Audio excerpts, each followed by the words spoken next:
going on, everybody? Hello. You can hear it in my voice. I'm still recovering, man. I got in late last night, but happy Tuesday, the Tuesday post-Splinterfest. I am here with the man, the myth, the legend that I got to meet in the flesh this past weekend, Darkestnyte. How are you, man? Dude, I'm still wrecked from all of my travels. I'm worn out, man. I'm still. You took that late night flight. For me, I said whatever extra I have to pay like ever in my life, I don't want to do red eye flights. They're too tough for me because my body just can't recover. I need like 2 days from that then. And I'm still recovering 2 days later. So wait, so I have to get something out of the way. Let's just rip that Band-Aid off. Dude, happy birthday. Happy birthday. Thank you. I appreciate it. I feel like I got to celebrate a little bit early with you guys in Vegas. It was a lot of fun. Yeah, it was awesome. But another trip around the sun. I'll be heading to Chicago. That's why I'm going to Chicago later this weekend, guys, just to see some family, some friends. And I was originally going to be in Chicago for my birthday before Splinterfest got pushed to October. But I was like, okay, well, I guess I'll make 2 trips in October then. And ended up working out all right. So let's go ahead and jump into the chat here. First and foremost, we got Andrew Johnson, Anubis. It was so nice meeting you and Mrs. Crypto Panda. Yeah, this is fantastic, man, because now there's so many people in the chat that we can be like, oh, I shook hands with you. Exactly. Oh, I shared a meal with you. Exactly. Oh, I didn't lose money gambling, but I saw you lose money gambling. Excuse me. Sorry about that. Just got back from Vegas. Splinterfest super spreader, right? Yeah, exactly. All right, Leandra's in the house. Nah, I'm feeling all right. I think I'm just dehydrated is what it is. Yeah. You're like running around the whole time. So Flaviano's in the house. Clevin's here. What's going on? We are not still in Vegas. Darkestnyte flew out. He took the red eye Sunday night, arrived back yesterday morning, and then I flew out yesterday morning-ish and got home in the evening. So how long is that flight for you? That was short. 3 hours, 40 minutes or so. It's a time change, right? So yeah, it's you lose 3 hours. I lost 2, but yeah, and if I didn't have a meeting that I had to be in, which ironically ended up getting canceled anyway, so that kind of sucked. Well, no, it didn't actually. I went to sleep. But, yeah, I was gonna say. But yeah, it was good. Cool, man. Gavin Magic, good morning. Nothing happened this weekend. Yeah, nothing at all. I decided to take a random trip. Darkestnyte to take a random trip. We ran into each other. We're gonna answer that question like so much. For sure. Good morning, Harris. What's going on? Happy birthday to us. Oh yes, Harris. Happy birthday, my friend. Man. Oh yeah, let's go. Wait, are you on the 11th itself, or are you on a different day? I remember we had close birthdays. I don't know if it was exact. Tushu, what's going on? Thank you. That's why red eye flights are cheap. All right, thank you guys for all the well wishes. Thank you guys for being here. So, I want to take a quick moment. Oh, here, Kraken saying good morning. You two meeting in person was one of the event's highlights. So I don't know if you guys, I posted on Instagram the solo photo that we had, but that, and then people, what people really loved? The like short live stream from our breakfast that morning. I think it was me, you, Walking Keys, your son, and Virus. With the stack of pancakes and everything. Yes. And then the best part was we knew it before, but like at the end we're like, oh hey, look who's at the next table. Yes. And it was Aggie, Matt, and two other like C-level execs from the team. So tell the team, the group here, what happened though. Afterwards? No. So I'll say it then. You say go. Okay, so I don't know if you guys remember, like 6 months ago, Aggie said that he was going to cook us waffles. Oh, yeah. Yes, and so I was talking to the guys. I was like, didn't Aggie say that he was going to make us pancakes? And so I yelled over to Aggie. I said, Aggie, dude, 6 months ago you promised us waffles. And he just smiled. He just smiled. And so we started talking back and forth to the team, and we spent a lot of time with those guys. And so we said, well, they were talking about stuff, getting ready, so we just let them do their thing.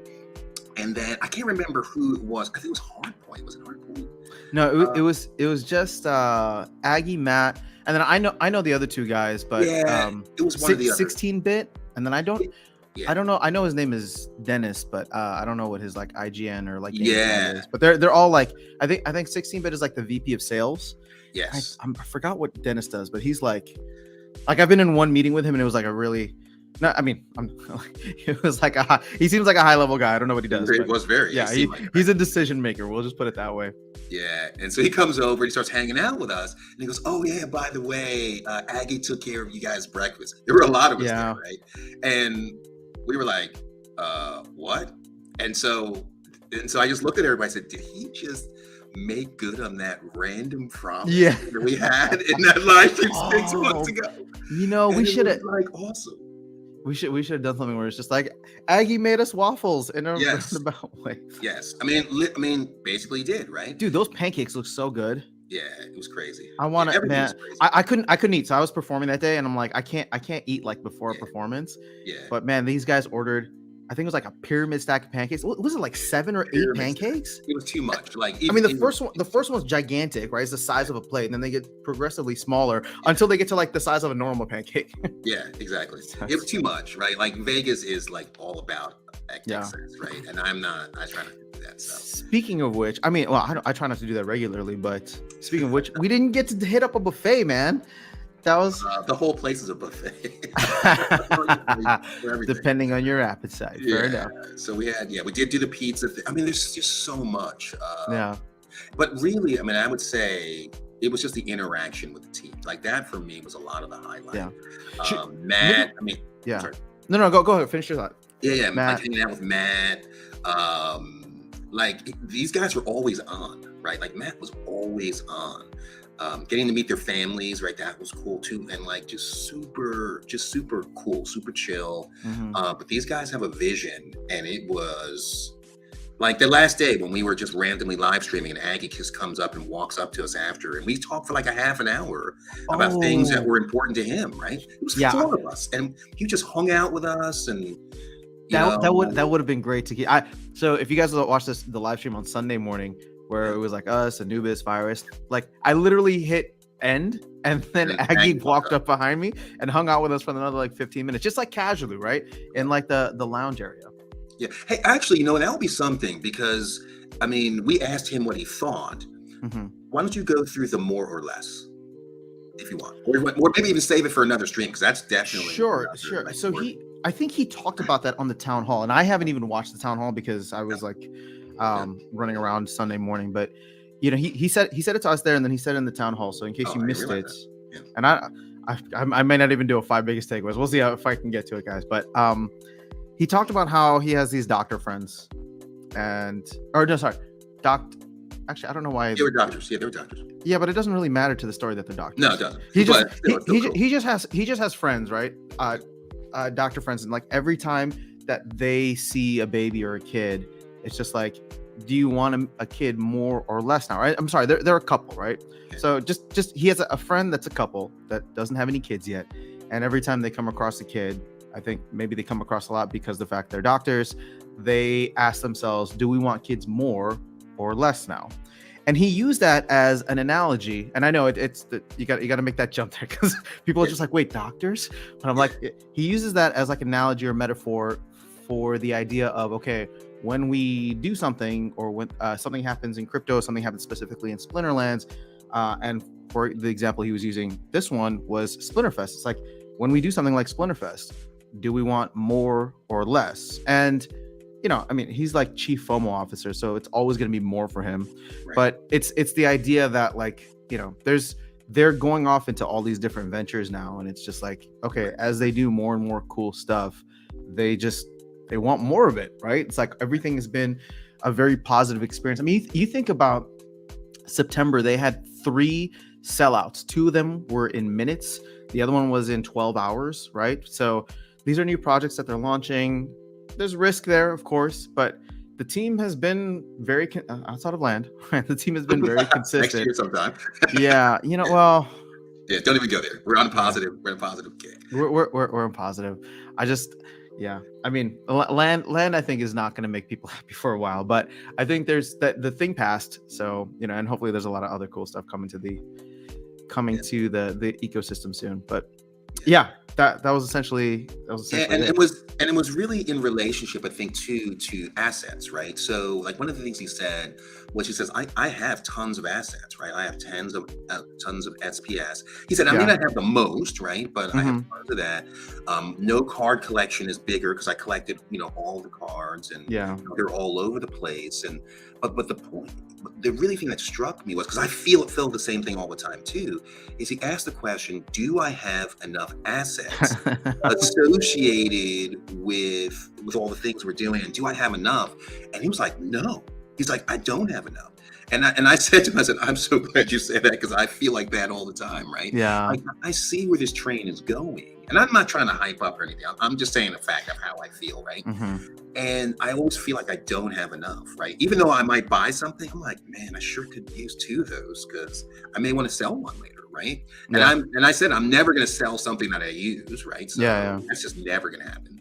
So, but I want to take advantage of when prices spike and sell something, then I can feel like I got some value that's not. The problem is when prices spike, you just sort of like, oh shit, I want more. Well, and I look at them, I'm like, ooh, I say, I'm glad I have one of those. And Yeah. I'm going to buy it now. That's what I say. So that was cool. Another huge highlight, and I didn't realize how big of a highlight this was meeting Walking Keys. Dude, I love that man. I got to tell you, he's so awesome. I have not met a guy that cool in a long. Well, no, that's not true, because I met you guys. I met a lot of cool people. I take that back. But It's fair. I'll share in your love fest for Walking Keys. Yeah. That man is a gem, dude. I love him. It was, and it really hit home that we really needed Gank there too. Mhm. Like that would have made everything like perfect. Right. I wonder what the vibe would have been if Gank was there. I think it would have, dude. It would have been crazy. I'm not saying it would have been bad. I'm just like, it would have been different, I think. So I'm just gonna say what happened, right? Because this is the type of guy that he is, and it was crazy. So I don't know if you guys know that we had a lot of people there from other countries, right? Mm-hmm. So we had a team from Japan.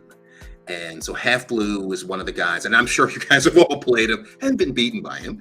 Wasn't it so great to see those not bots from Japan? And dominate the tournaments? Oh, they absolutely just rocked it. So we know that those are real players, and the way they play, and there are others too, right?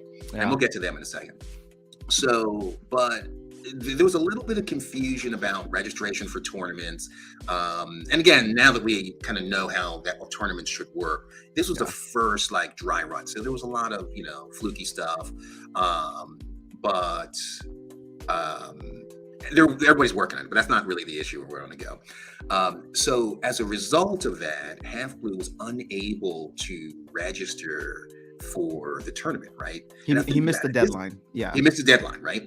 So think about it. You've flown all the way from Japan. Just that flight alone is brutal, right? Mm-hmm. But you've come here to compete at the highest level. And really that's why you're here, right? And then to realize you didn't register in time. And Walking Keys gave him his registration, not his account, right? Because they gave us additional registration accounts. And he just said, man, you can have my slot. And I was like, wow. And so think about that, right? In terms of community, I've said it for 2 years, right? This is one of the best communities I've ever seen. But do you think that would happen in any other game?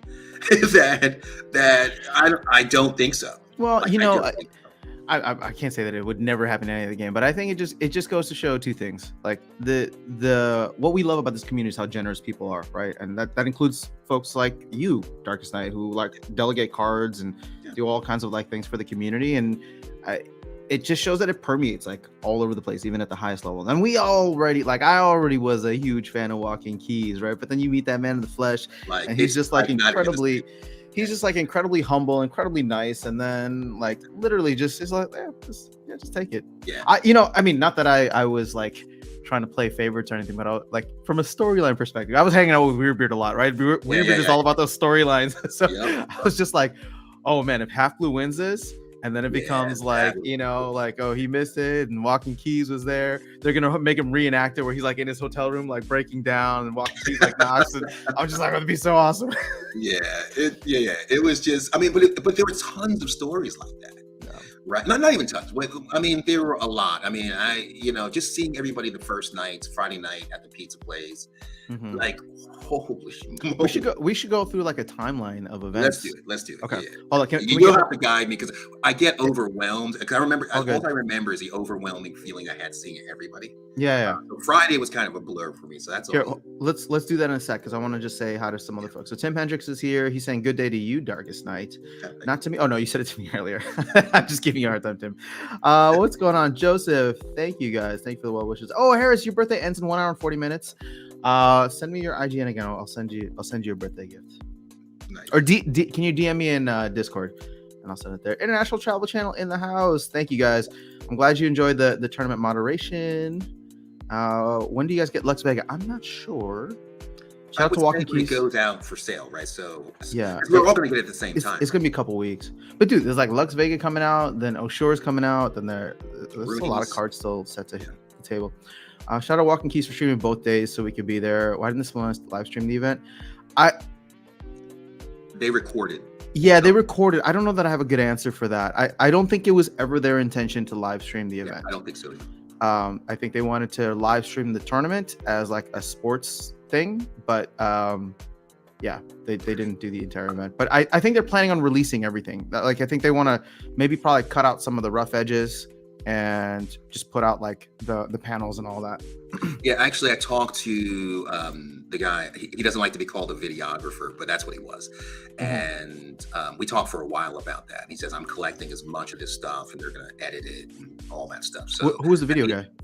I forgot his name, but he's a player too. No, he's a professional though. He's a professional. Okay. Yeah, professional that they hired. And he was all over the place. Nice. Okay. Recording everything. Cool. So the intention wasn't to live stream. Oh shoot, Virus is in the house. What's going on? Okay, so hold on. Can we take a moment here real quick? So first of all, Virus was one of 5 people who qualified for both top 16 tournaments. So congratulations to Virus.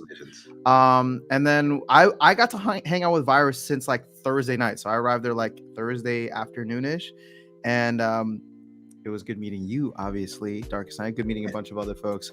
But I feel like Virus, man, it was good to meet you in the flesh. We got to hang out a lot. I even saw him like Monday morning before leaving. He was like, "Oh yeah, I'll grab coffee with you." Yeah. Hey, wait, Virus, do you want to hop in now? Now you shouldn't be shy anymore. You've met us. That'll be awesome. Huh? If you're free, I'm just literally gonna send you a link. All you need is a browser, or you can even jump in from your phone. So you know what? So here's what I realized. After meeting Virus, and we talked a little bit about this before we got on. What I realize now is there are different types of players, right? So there are casual players. I'm a casual player, right? Like click. But there are real super pros, and Virus is one of those. So in-depth analysis of cards, practices regularly, has just a really in-depth knowledge of the game. And uses that to his advantage. Really uses it to his advantage. And so we were joking. So I actually competed against Virus during the tournament, and it was one of the only draws that I have. But for me, just getting a draw against Virus, I was like, should we talk about that? Yeah, let's talk about it because I'm super proud of that draw. Like I'm super proud of it. Well, I mean, we were giving Virus a hard time throughout the tournament because you were like you were right outside the qualifier, I think, for one of the things. And then we were watching the battle. You had one draw, and then we looked at it, and then someone's just like, "Oh, I think that's Virus's account," because the way that they had the tournament set up is they made accounts for everyone, right? Like so it's like Splinterlands 555, right? And then it was a 3-digit number that was assigned to each person. So when you're playing, you didn't know who you're playing against. And the first day was all qualifiers, so it's like pool play, like the anytime tournaments. And so we went in to see like, what was the draw that knocked you out of the tournament? And it was like super close, and then someone's like, I think that's Virus. Just like crazy. Yeah. And then Virus verified. I think he was 133. That was his number. I was 108. 133. And speak of the devil, we're gonna welcome him on. Let's What? go, man. Yes. Coming to us live from Las Vegas, we have Las Vegas. Virus. What's going on, man? Oh, I thought you were at the airport.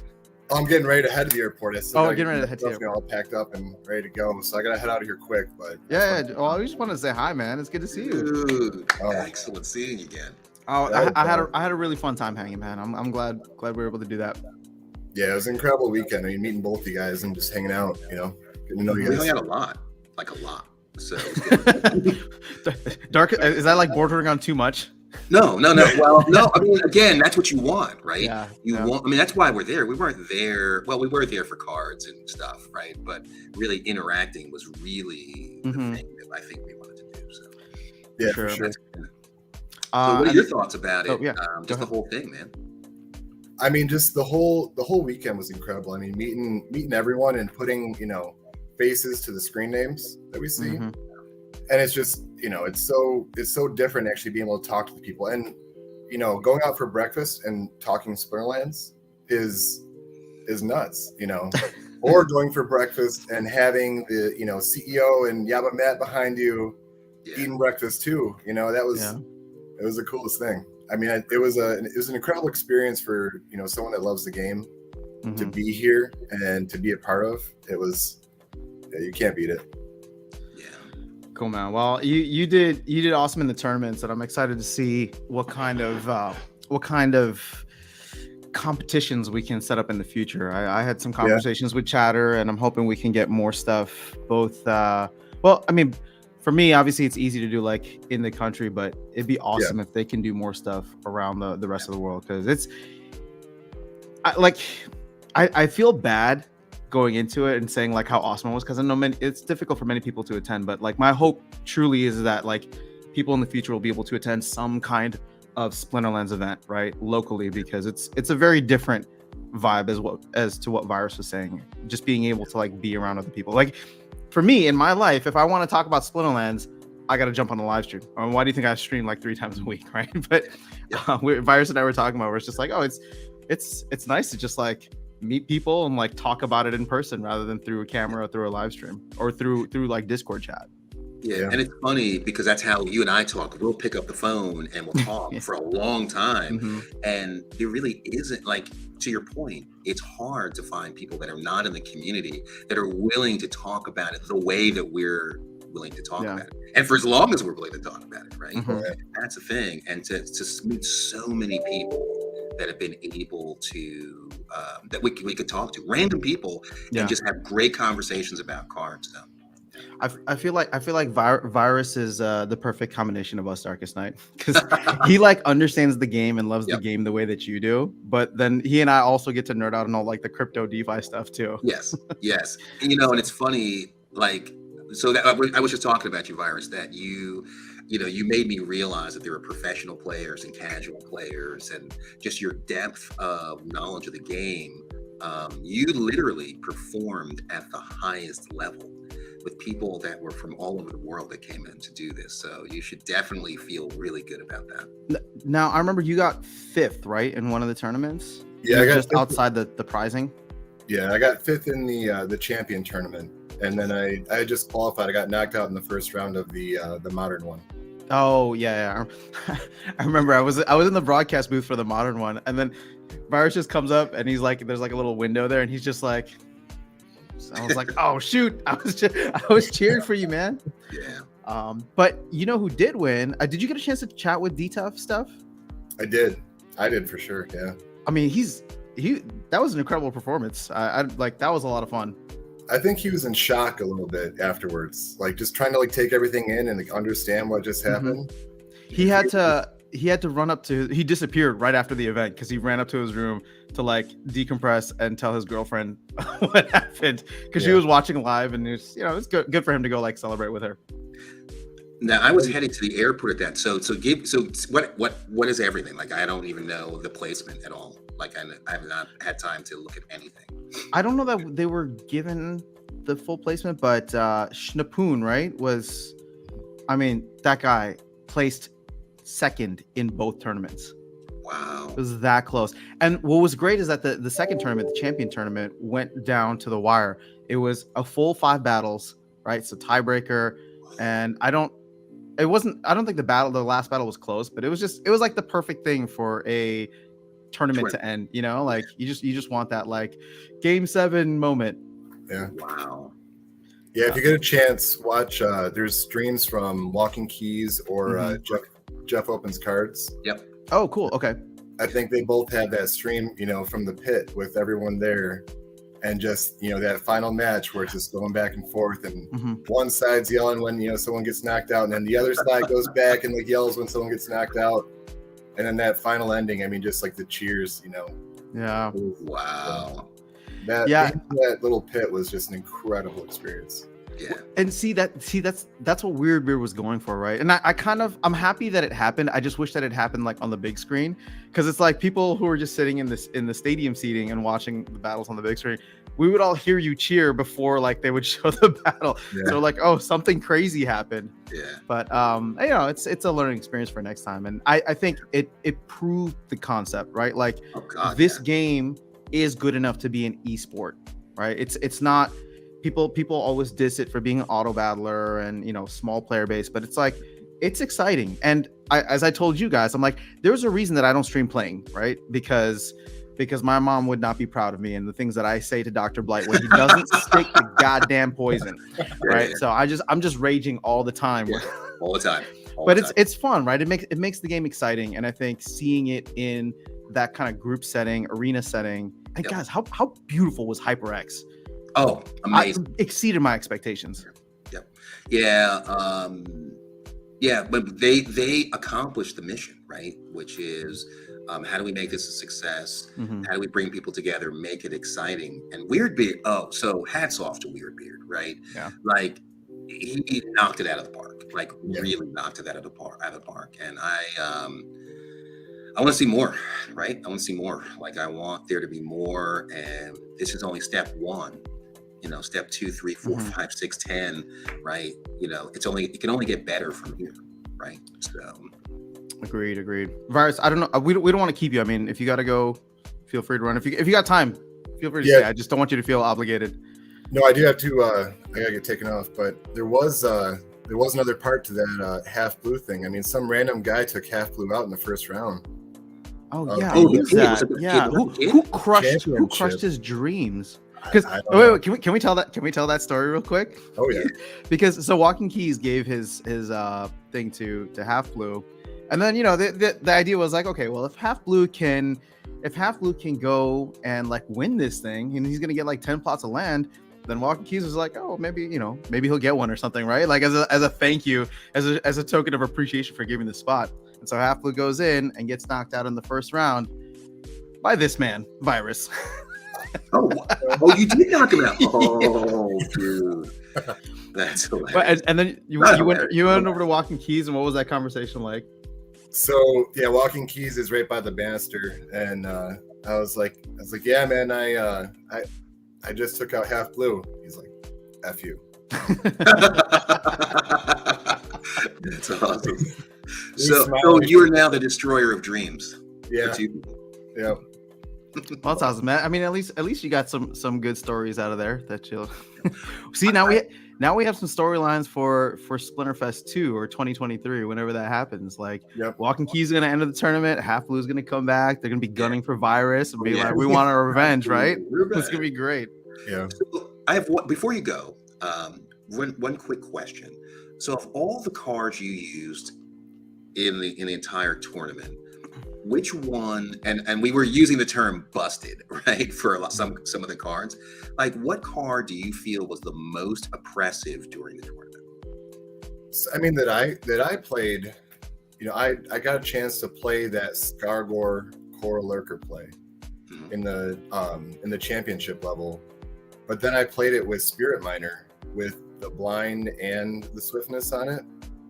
Like that adds both of them. I mean, that combination of putting speed with Coral Lurker, it never got touched.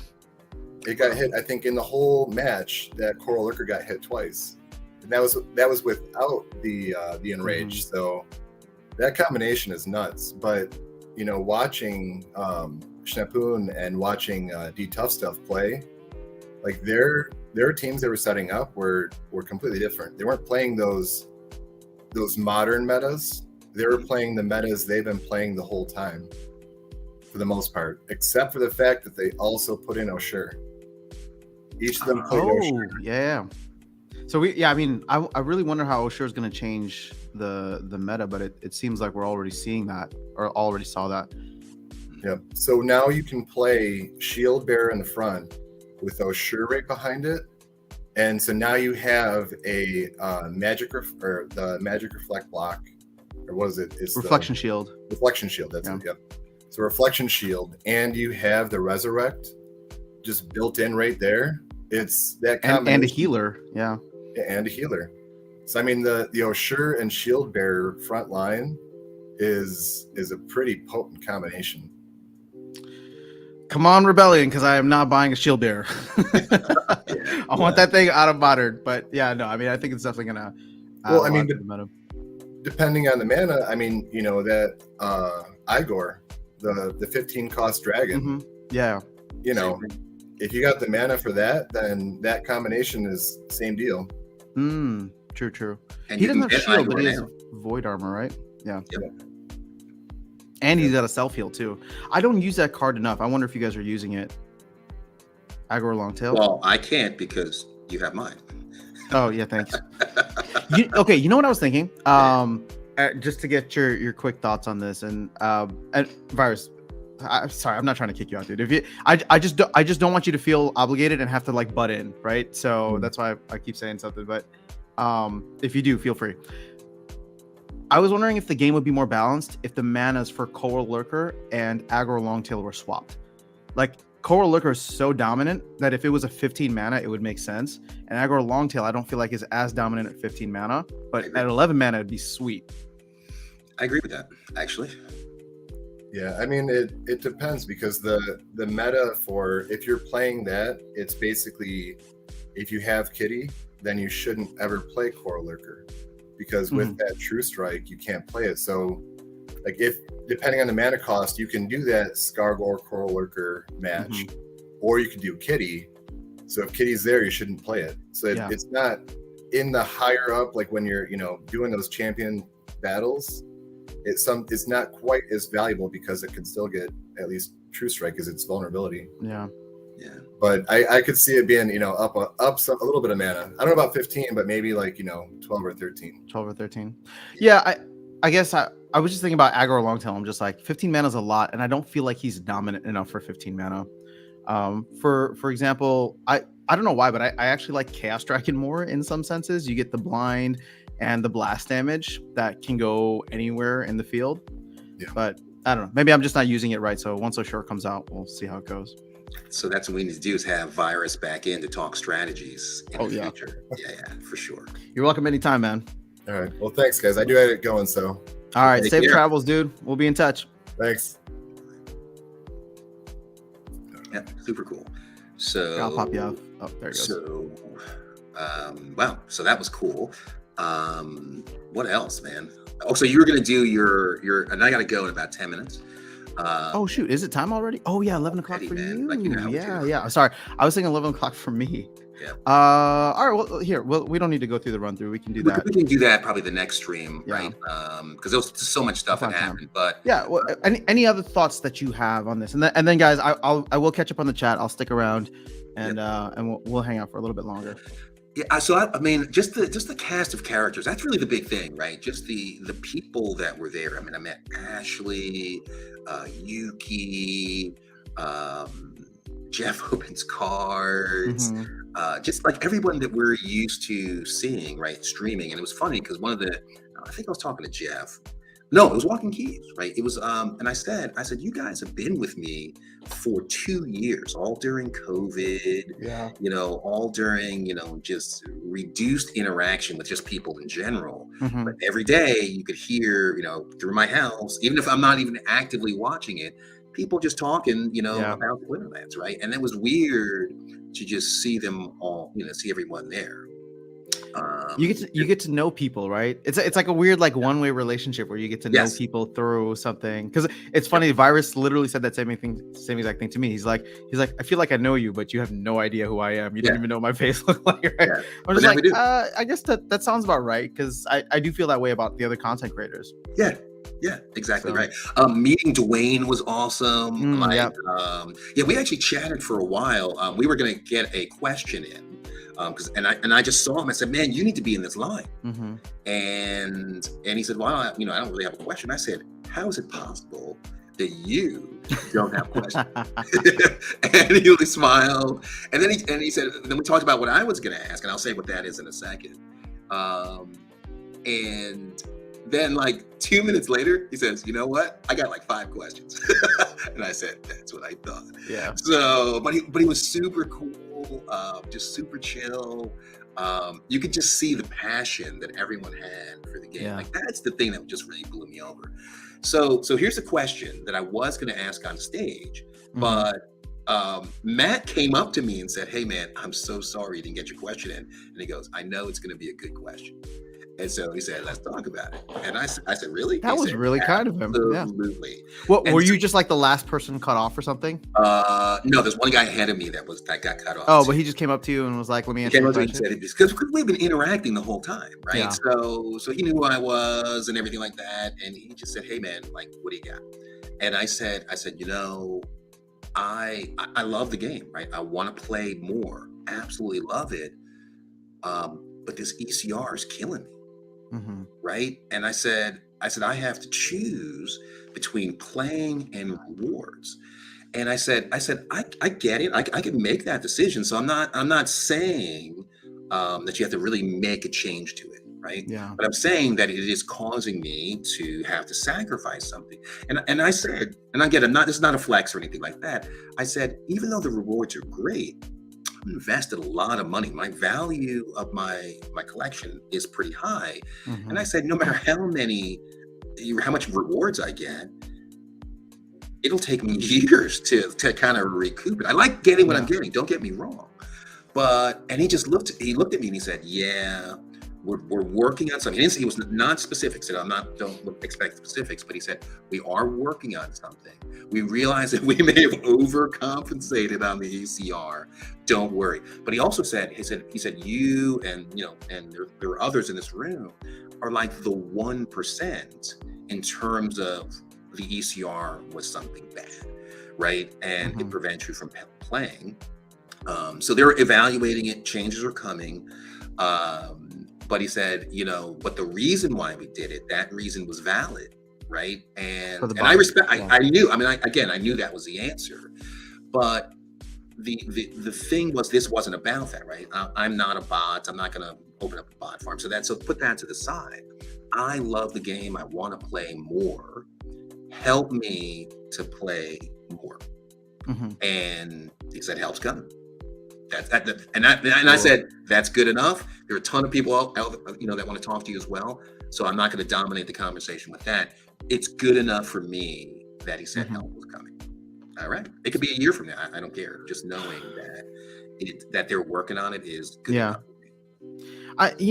It's just, they talk about fixing a plane mid-flight, which they're doing, but also like, I think what they don't say is that like this plane is flying into like outer space, right? It's like an uncharted territory, right? It's just like anything they do, it has like implications across the rest of the game economy. And I don't think anything, my hope is that nothing will ever be as bad as the SPS airdrop was. Because like again, and I look at that, I'm just like, that mistake, which they've said it was a mistake, and I'll call it a mistake, of tying the airdrop 1-to-1 to SPS. It was like the best thing and the worst thing, right? Best thing for the company, worst thing for the game, because it literally put all types of problems into the game economy. It put everything on hold, like all the cool stuff that we wanted. They're just like, well, like DEC's messed up now, so we have to wait until the airdrop's over and DEC goes back to like a respectable price. But then they took all of the capital that they got from people buying spellbooks, all the bot farms that came in, because you buy all, like the people who run like 10,000 bot farms or whatever it is. I mean, they're paying $100,000 of like revenue to the company to like set up those bots or set up those accounts. Yeah. and that doesn't include any of like the operational costs for the bots. But the team took all of that capital and was like hired out 150 people to help like develop the game. Yep. So it's not surprising that once the airdrop was done, we got all of these cool things that are in the works or coming up. Yeah. I mean, and that was the thing, right? Just the openness that the team had. I mean, again, they know what's important to us. I mean, they're playing too, right? Mhm. So, and that was one of the things. You know, I play against Matt sometimes. So do you, right? So we know that they're there with us, experiencing the same exact things, but experiencing it and then just knee-jerk reaction. I did not get the feeling at any time in my conversations with Matt that he is knee-jerk in anything. Right, he thinks very deeply about the implications of everything, and there are things that we ask for, right? Like even land, right? Let's say just that alone. We saw the UI 2.0. That was crazy. We see the maps of the land, but they're not just going to just throw that out there and just say, "Hey, we'll hope for the best." No, they are not a hope for the best crowd. Right? They are absolutely focused on the implications of the changes that we're asking for. And sometimes the answer is going to be no, right? And sometimes, I mean, again, we want what we want. I say that all the time, right? I sing that song, "I Want It Now," right? But sometimes the answer is just no. And it's good for you to have the no. Yeah, I mean, I don't, obviously, we all want it now or yesterday. Right. Yeah, you know, I don't think I even talked to you about this, but Friday morning, so I got in Thursday night, and there was a couple other employees that got in Thursday night too, and none of us had ever met before. Yeah. But Friday morning, before you had got in, I was just looking for somebody to grab coffee with, and I was like, just put it out in like the company little group chat that there was, and Pluck, who I wasn't sure what Pluck does. I mean, I try to follow what's going on, but we went and grabbed coffee, and he's the game economy designer. So he's the dude that probably knows just this much less than Matt. Right. And so that conversation was fascinating. And it like, because I talked to him just like, your job must be the most interesting and most frustrating, right? Because it's like every little tweak that you do here, like you got to go find all the different areas. But, you know, it's interesting that he's talking about like, okay, well, if we do stuff with tower defense packs and like that gives SPS, what's that going to do to the game economy? And if we make these changes, well, with land, like how is land going to change the game economy? He's even talking about like GLX. So that was a really interesting conversation, but it's nice to know, or nice to see, I guess, that there's really smart people working on this stuff. One thing, so again, I mentioned Weird Beard. So Aggie actually had a conversation with us, right? And the conversation was literally about Weird Beard. And because I was telling him, I said, dude, like he killed it. Yeah. And he's like, you got to understand that Splinterlands is his baby. He said that, right? This is the thing that I just can't trust anybody to. And he said, you know what? When I met Weird, and he said, I don't interview everybody, right? Yeah. But when I met Weird Beard and just the amount of passion and just the passion that he has for the game and the ideas and everything, he said, man, I trust you. Yeah. And I think you were talking about the tournaments, remember? Yes. Yeah, he's specifically saying like he didn't want to hand it off to anybody. Yep. But when he went Weird Beard, he's like, this is the guy. And I was impressed by that because I understand, right? Like when you entrust the thing that you've created to someone else, that's a hard step. It's hard to delegate. Really it is. And the fact that Weird Beard is proving that was a good decision. We experienced it, right? From the desire to do this to execution. I mean, we played it, we did it, and I want more, right? Yeah. So that's my thing, right? Is more or less, more. For sure. So I gotta go. Cool, man. I will catch up with you later. Sounds good. Well, yeah, we'll talk soon, and let me go ahead and throw something up here. All right, see ya. Take care, guys. Because I don't want my face to take up the whole screen. So let me go ahead and share Rising Star with you guys now. We'll go over Splinterlands.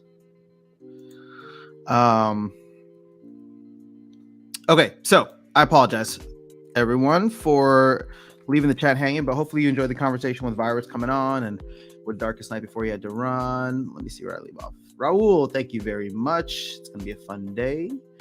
Hi there, just tuning in. You look at the suit in the commentator booth. Thank you so much. Future career in casting. Let me just put it this way. I had a lot of fun. I would be very much open to doing it again. So, if the team wants it, I would be happy to. I would be more than happy to. Fun for all. I missed most of the Splinterfest content. Going to catch up this week. So Walking Keys, I know was streamed a bunch of it. I know there were a couple of others. I think like Joshua Street was streaming. At least like I hopped in on his stream for a moment, and then Jeff Opens Cars I think had some content as well. I agree. Walking Keys was awesome to meet in person. All right, I'm about 30 minutes behind on chat, but we're gonna zip right through this. Oh, wait, Andrew or Anubis, you were there too. Do you want to hop on stream? You're welcome to. Okay, so let me put it this way, guys, because I was trying to explain it to everybody. This channel is just like fun for me. Okay, like it's not. I was trying to explain this to other people there. I'm just like, I just like talking about the game, and it was fun to talk about it with people in person. So I'm gonna open this invite, not just to Andrew, but to other people as well. If you guys want to come on and talk about the game, that's all this channel is just talking about the game, or games, I guess, because there's other stuff that I cover. Okay, so I saw that Walking Keys apparently gave a slot to Shinapun. I believe he was half blue. Yeah, such a good guy. All right, so I'm seeing the Walking Keys love in here. Has an amazing sense of humor too. He's just a good dude. What a story. What's going on, Jeremy? Druid's Blood, what's going on? I saw Sure in the tournament. I know. I didn't get a chance to. Well, I didn't play in the tournaments, but I played in like the test one, and I think I tried using it, but I don't think I know how to use it properly yet. Keys MVP, yeah. Is it true Biz, the guy who always had the kitty mask on? Yes, that was Biz. Biz did not want to show his face, but I saw it. I was there early when it was just employees, and he wasn't wearing the mask yet. So he seems like a cool guy, but just I don't know. Maybe he's just shy, like cats. I'm still in Vegas, about to grab my flight. Oh yeah, this is from before. Good job on the tournament announcement. Oh well, thank you so much. I enjoyed it. Like I said, I've never done anything like that before, so apologize if it was a little rough around the edges. They're like talking in my ear at the same time that I'm supposed to be talking to the camera, right? And we worked out some of the things, so hopefully when Bulldog and Luthien were on, like I gave them some feedback being like, okay, if somebody's talking, like only talk to one person, right? Don't talk to both of us at the same time. So because otherwise there were moments when like Luthien and I were on, and then like she would stop or I would stop, and we'd like look at each other because they're literally saying something in our ear, like the next fight is coming up, or jump into this, or we have a graphic for you. And so hopefully the second one was good. It was a learning experience throughout. Let's just put it that way. It's like Blackout Game of Sports Splinterfest can't be live streamed. No, people were live streaming the entire time. The company had no intention of live streaming. I think they just recorded everything, and they want to polish it up, make it look nice, chop out all of the boring-ish parts, right, and just make a nice, clean video that people can watch. And I know we're all used to live streams here, like with the town hall and all of its like, all of its different quirks and technical issues. But I think this is something that they want to have because it's such a fantastic marketing opportunity. Let's put it. Where it looked aesthetically beautiful, right? It looked aesthetically beautiful in that arena. There was a lot of really awesome moments. And so I would assume that they want to just cut it up, make it look nice, and then have chatter send it to like everybody with deep pockets and publishers and not publishers, but like news outlets and all that. Pull up the draw. I don't even know. Oh my gosh. Maybe we wouldn't be able to. Who knows? We might be able to. I think virus was 091. Let me go ahead and log in because I don't remember. So they give everybody unique usernames. So in order to not make people log into their accounts directly for security reasons, right? Okay, what? Can I not log in to my account? Sorry, give me a second, guys. There we go. I think it was like Splinterlands 091. I don't know. Or was it Splinterfest 091? Might have been Splinterfest.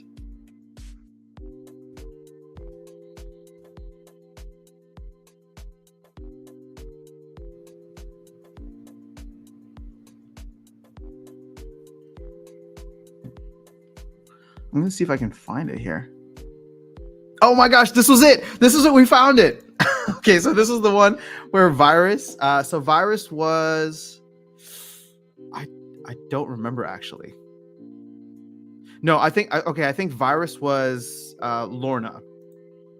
So this was the draw here between Virus and Darkestnyte. So Darkestnyte played Skargor, and Virus was Lorna.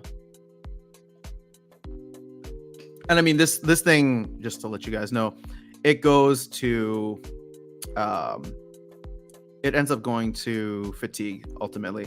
I think there was a moment in which there was never a chance that Darkestnyte was going to win it. I think there was a chance in which Virus could have won it. Because you see the self-heal here means he's only doing 3 damage instead of 5, and Crawlus can easily heal 3 damage, plus all those misses were not fun, I'm sure. Wow, 3 in a row. Yeah, see, they easily heal 3. They couldn't have healed 5, but with the Enrage, the Enrage essentially became moot because of the self-heal every single time.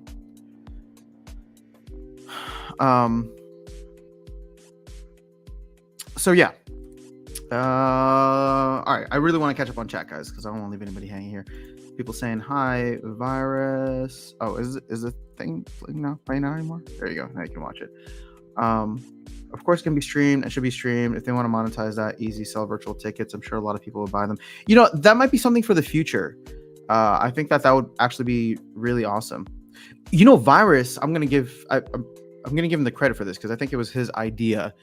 He said, if you guys have ever attended DigiCon, like there's like a virtual place that you can go in, like DigiCon, like a virtual like room where you can go in, and he's like, they should set up a 360 camera and you can just like send your avatar into the room. And then he's like, it'd be cool if like in the actual venue itself, right, there's a middle place there, and then like somebody's walking by and they have the comments popping up. So it's just like, oh, if I'm walking by, someone's just like, hey, After Sound, I can like look at the camera or look at the screen and be like, oh, hey, what's up? You know, Tim Hendricks or Ghostly BG, like, and it's like it's live streaming. I'm there in person, but the audio would be awful because it's gonna be super loud. But you know what I'm saying, and I think that was a cool idea from Virus. So hopefully we can get that. Person be streamed. All right, I'm sorry I wasn't there. Until there is a Splinterfest in Europe, we'll meet on the battlefield. Well, I hope we can get one soon. I know Europe and Southeast Asia are probably high up on the list in terms of places in which there's a larger concentration of folks. Really hope the next one is in the Midwest so my wife and I can attend. Would be so cool to meet everyone. Such a great community and leadership. Gathering the Magic, I believe you're in Michigan, if I remember correctly. I don't know if they're going to do Splinterfest in the Midwest, but like I said, I was talking to Chatter, and I want to start setting up. I was talking to Chatter and Weirdbeard separately, but I know Weirdbeard wants to do more stuff with tournaments next year. I told Chatter that I would love to like set up some tournaments specifically in the Midwest. I'm from Chicago, so I'm always there, and I'm heading there this weekend. And I'm back and forth between Chicago and Texas all the time. So I think we want to try to do something in Chicago and Texas. Let's see how it goes. Yo, what did I miss? Pascal, not much. Virus was on, Darkestnyte was on, but you can always go back and catch the replay of that. I hope it will be closer to my place so I can afford to fly. Yeah, I know, man. It wasn't cheap. Totally understand. Dang, I'm late. Now I'm torn between watching live and going back to beginning, but missed the live chat. You can watch on like 1.5 speed, Kazrak, and see how that goes. What's going on, pets and stuff? Oh, I thought it was Schnapoon who got the... no, I believe it was Half Blue. Schnapoon did amazing in the tournament. Poor guy got second place both times. But, you know, he still won some land from that. It just wasn't, you know, it wasn't the big cheese. Hey, Gathering the Magic. What's going on? So cool to see you on camera. Yuki's in the house. What's going on, Yuki? All right, guys. Okay. So... I won't say anything here, except for the fact that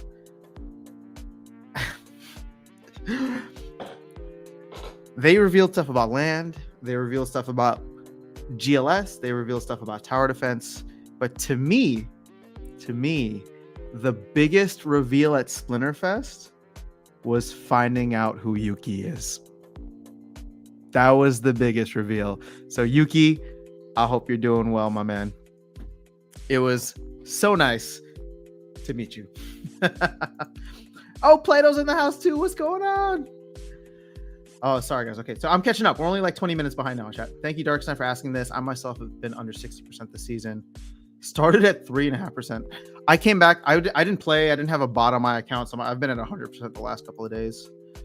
Yeah, it seems like a lot of people want to play more. I've had to limit my playing to keep ECR at a decent level. It's tough.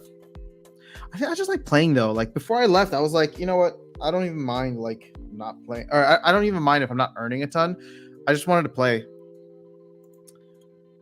Somebody, oh gosh, see, this is the problem. There's just so many conversations there, and I don't know who to credit, but I want to make sure that you guys know I'm not the one that came up with this idea, because I'm just the idiot that like hears good ideas and tries to pass them on. So it's not me. Don't give me credit. Hopefully we can find the right person for it. But people were saying that it'd be awesome if there was a version of the game in like the App Store, right, for both Android and Apple, where it was free to play and it was all ghost cards. So you could just go in and play the game. You can't earn anything, right? Because you run into issues with Apple taking like a 30% cut. But you could just go in and play. And now it would be such an easy way to be like getting your friends into it. So be like, hey, download this game. Let's do a couple challenges. Oh, if you like it, you can buy some of the cards and play with them, right? And start earning within the game. What's going on, Randy? He looks young. I was expecting a grumpy old Biz. Yeah, let me just put it this way. When I first saw him, which wasn't at Splinterfest, I first saw him on camera during like one of the internal meetings. I was surprised. I was surprised too. I wouldn't have expected it. You got a new title now. You are the Bard. That would be awesome. If they gave me that title in game, I would rock that.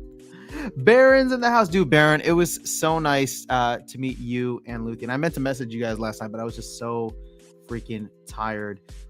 You guys were an absolute pleasure, man. It was so fun. And if Luthien's there, she's awesome. I had a ton of fun during our casting.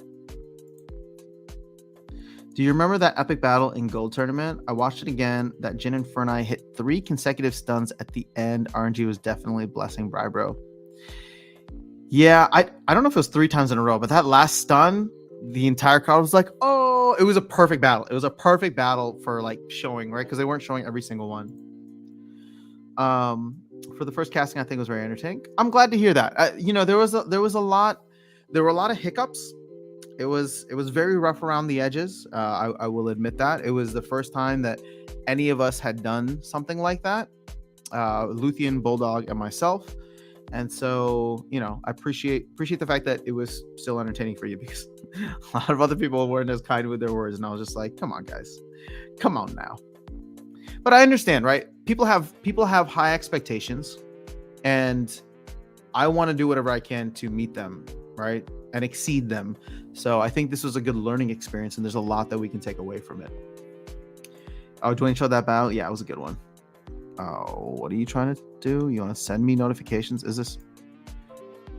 Oh, okay. People contributing some stuff. All right, cool. I can live with that. Flow of battles was rough. Some battles were half over before you could comment. Yeah, so here's... I would actually, even though I'm supposed to be paying attention... Sorry, even though I'm supposed to be like commentating and talking, it would be awesome if I had like a clicker, or even if I had a laptop on stage, like somebody could pull up the battle, but I start it, right?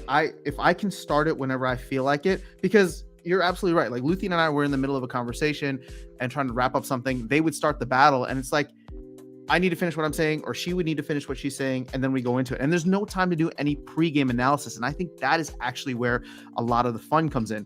And if you guys have seen the tournaments that we've done on this channel here, I will usually pause it, right? We'll pull up the battle. I will usually pause it and be like, Darkestnyte, what do you think? Now we have streamer mode, so both of us will be able to talk. But yeah, I don't know. I'm excited for more tournaments, and I need to reach out to Weirdbeard and see if I can get a whitelist, because if we can start doing ghost card tournaments, we're gonna get back to tournaments for this channel and for you guys specifically, because I love you all so much. But I just hope that we can get access to ghost card tournaments more often.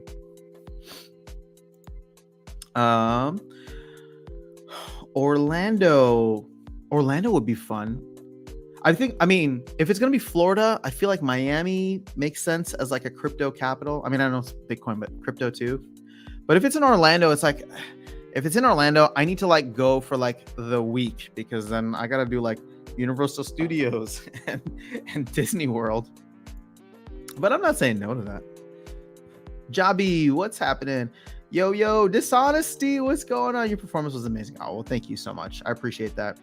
I mean, the HyperX team was incredibly helpful and super nice. But you know, it's just there are a bunch of technical difficulties. Not all on them, right? Like I don't know that they had done musical performances before, and so like, you know, I went on stage and the sound check took like 8 hours the first day, and then it was for nothing because I didn't even get what I needed. I was supposed to have like a monitor and all that, but you know, we worked through it, and it was a good first experience. And you know, shout out to the HyperX team for being incredibly patient and awesome, even with all the hiccups there. They should make you official host for the company. You did such a great job. I think Weirdbeard should be the host. Do you see the energy that guy had? Did you see his energy? Amazing. Who is Yuki? Oh, Yuki was earlier in the thing. I can't say much more, because unless Yuki wants to say something, then I will mention it. But otherwise, I will respect that. It would be fun to go to Splinterfest in Japan. Oh yeah, I've never been to Japan. So, how do you seem so energetic and normal sounding? Jeff. Oh wait, Jeff opens cards. Okay, Jeff, do you want to? I mean, people are welcome to come on. If you were at Splinterfest, you are welcome to come on. All you need is you can jump in from your phone or from a browser. Just let me know. Shoot me a DM, and I will get you in here. And happy birthday! Thank you very much. The free ghost version would be a great idea. Solves a lot of problems. You know, people are going to look at that and be like, well, it devalues cards. People are able to play the game and they don't have to buy in. And I agree with that to a certain extent. I feel as though if people are able to play the game, they're going to be like, oh, this is awesome. And for the people that are good at it, right? Not everybody, but the people that are good at it, if like, let's say you expose this game to 1 million people and 1% is 10,000. 1% of those people, 10,000 people, are like, oh, you know, I'm actually pretty good at this. I'm playing at the highest levels. My win rate's good. I'm not earning anything, but like my win rate's good, right? And I'm just doing challenges or playing against bots, right? Perfect place for bots to be. They're like, well, maybe I should buy in and buy some of these cards, right? And start playing the game and start earning rewards. It's like there are people out there who have the skill set, but they need to know that they can be successful in this game. And in order for them to know that, they need to actually try it without having to have a huge investment. Now, this is where the Nifty Arcade stuff comes in. And I got to chat with those guys so much. Oh, they're so awesome. I love the Nifty Arcade dudes and what they're building. I had them on here a couple of weeks ago, I think, to chat about the tool that they're building, the delegation tool. So yeah, they got some cool stuff. I think what they're building is going to be huge. I said this to them, and I think I've said it here, but it's like what Peak Monsters did for renting, I think they're going to do for guilds. And I think we're going to see a lot more players as well as like larger guilds come into the space. I think more play to earn and less about the game. I think more people play to earn and less about the game. They're ready for a new game. Maybe. Hello, Jeff, the luckiest pack opener in Splinterlands. No, that's Milo. That's awesome. You handled hosting with flying colors. Well, thank you, Javi. It was fun. Like I said, it was fun. I've never done it before, but it was like, I can talk about this game all freaking day. So, Amayo, hello. Do those physical Splinterlands packs were official? I saw Ashley opening some of those. I don't even know. I think I got one pack, but that's it. I didn't open it. I don't know if I should. My wife loves you, cat. My cat? The MTG collector. I really want to. Oh, you're not talking about my cat. You think you're talking about Jeff's cat. Talking with many at Splinterfest. I think Milo has more fans than me. Yeah, Milo. Oh, is your cat named Milo? Man, I'm not even gonna get into it. It's a personal thing.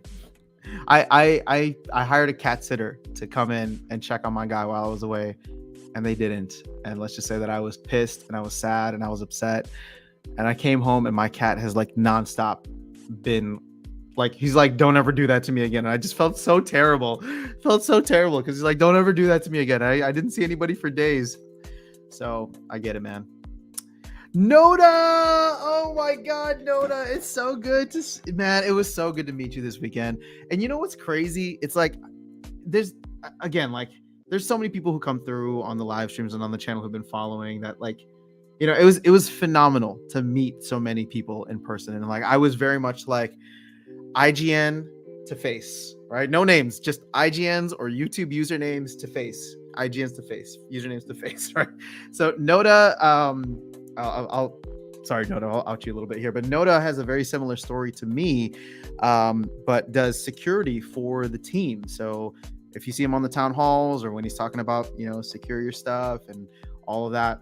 So was playing the game, I think roughly around the same time, or found it similar to me, and then joined the team, I think around the same time as well, but doing something completely different from me and much more important than just making songs, making sure your guys' assets and things are secure. So Noda, it was incredible to meet you. I would actually love to get your wife's thoughts on like the whole recap on it, because for folks who don't know, she's not a gamer. So anybody who wasn't like a gamer but was like the plus one that attended, I just want to know, like, what did people think, right? Like, it's when you don't know what to expect. I would say that the presentation that the team put together was awesome. And let me put this out there. I was saying this to everybody who had attended, but I'll say it here too.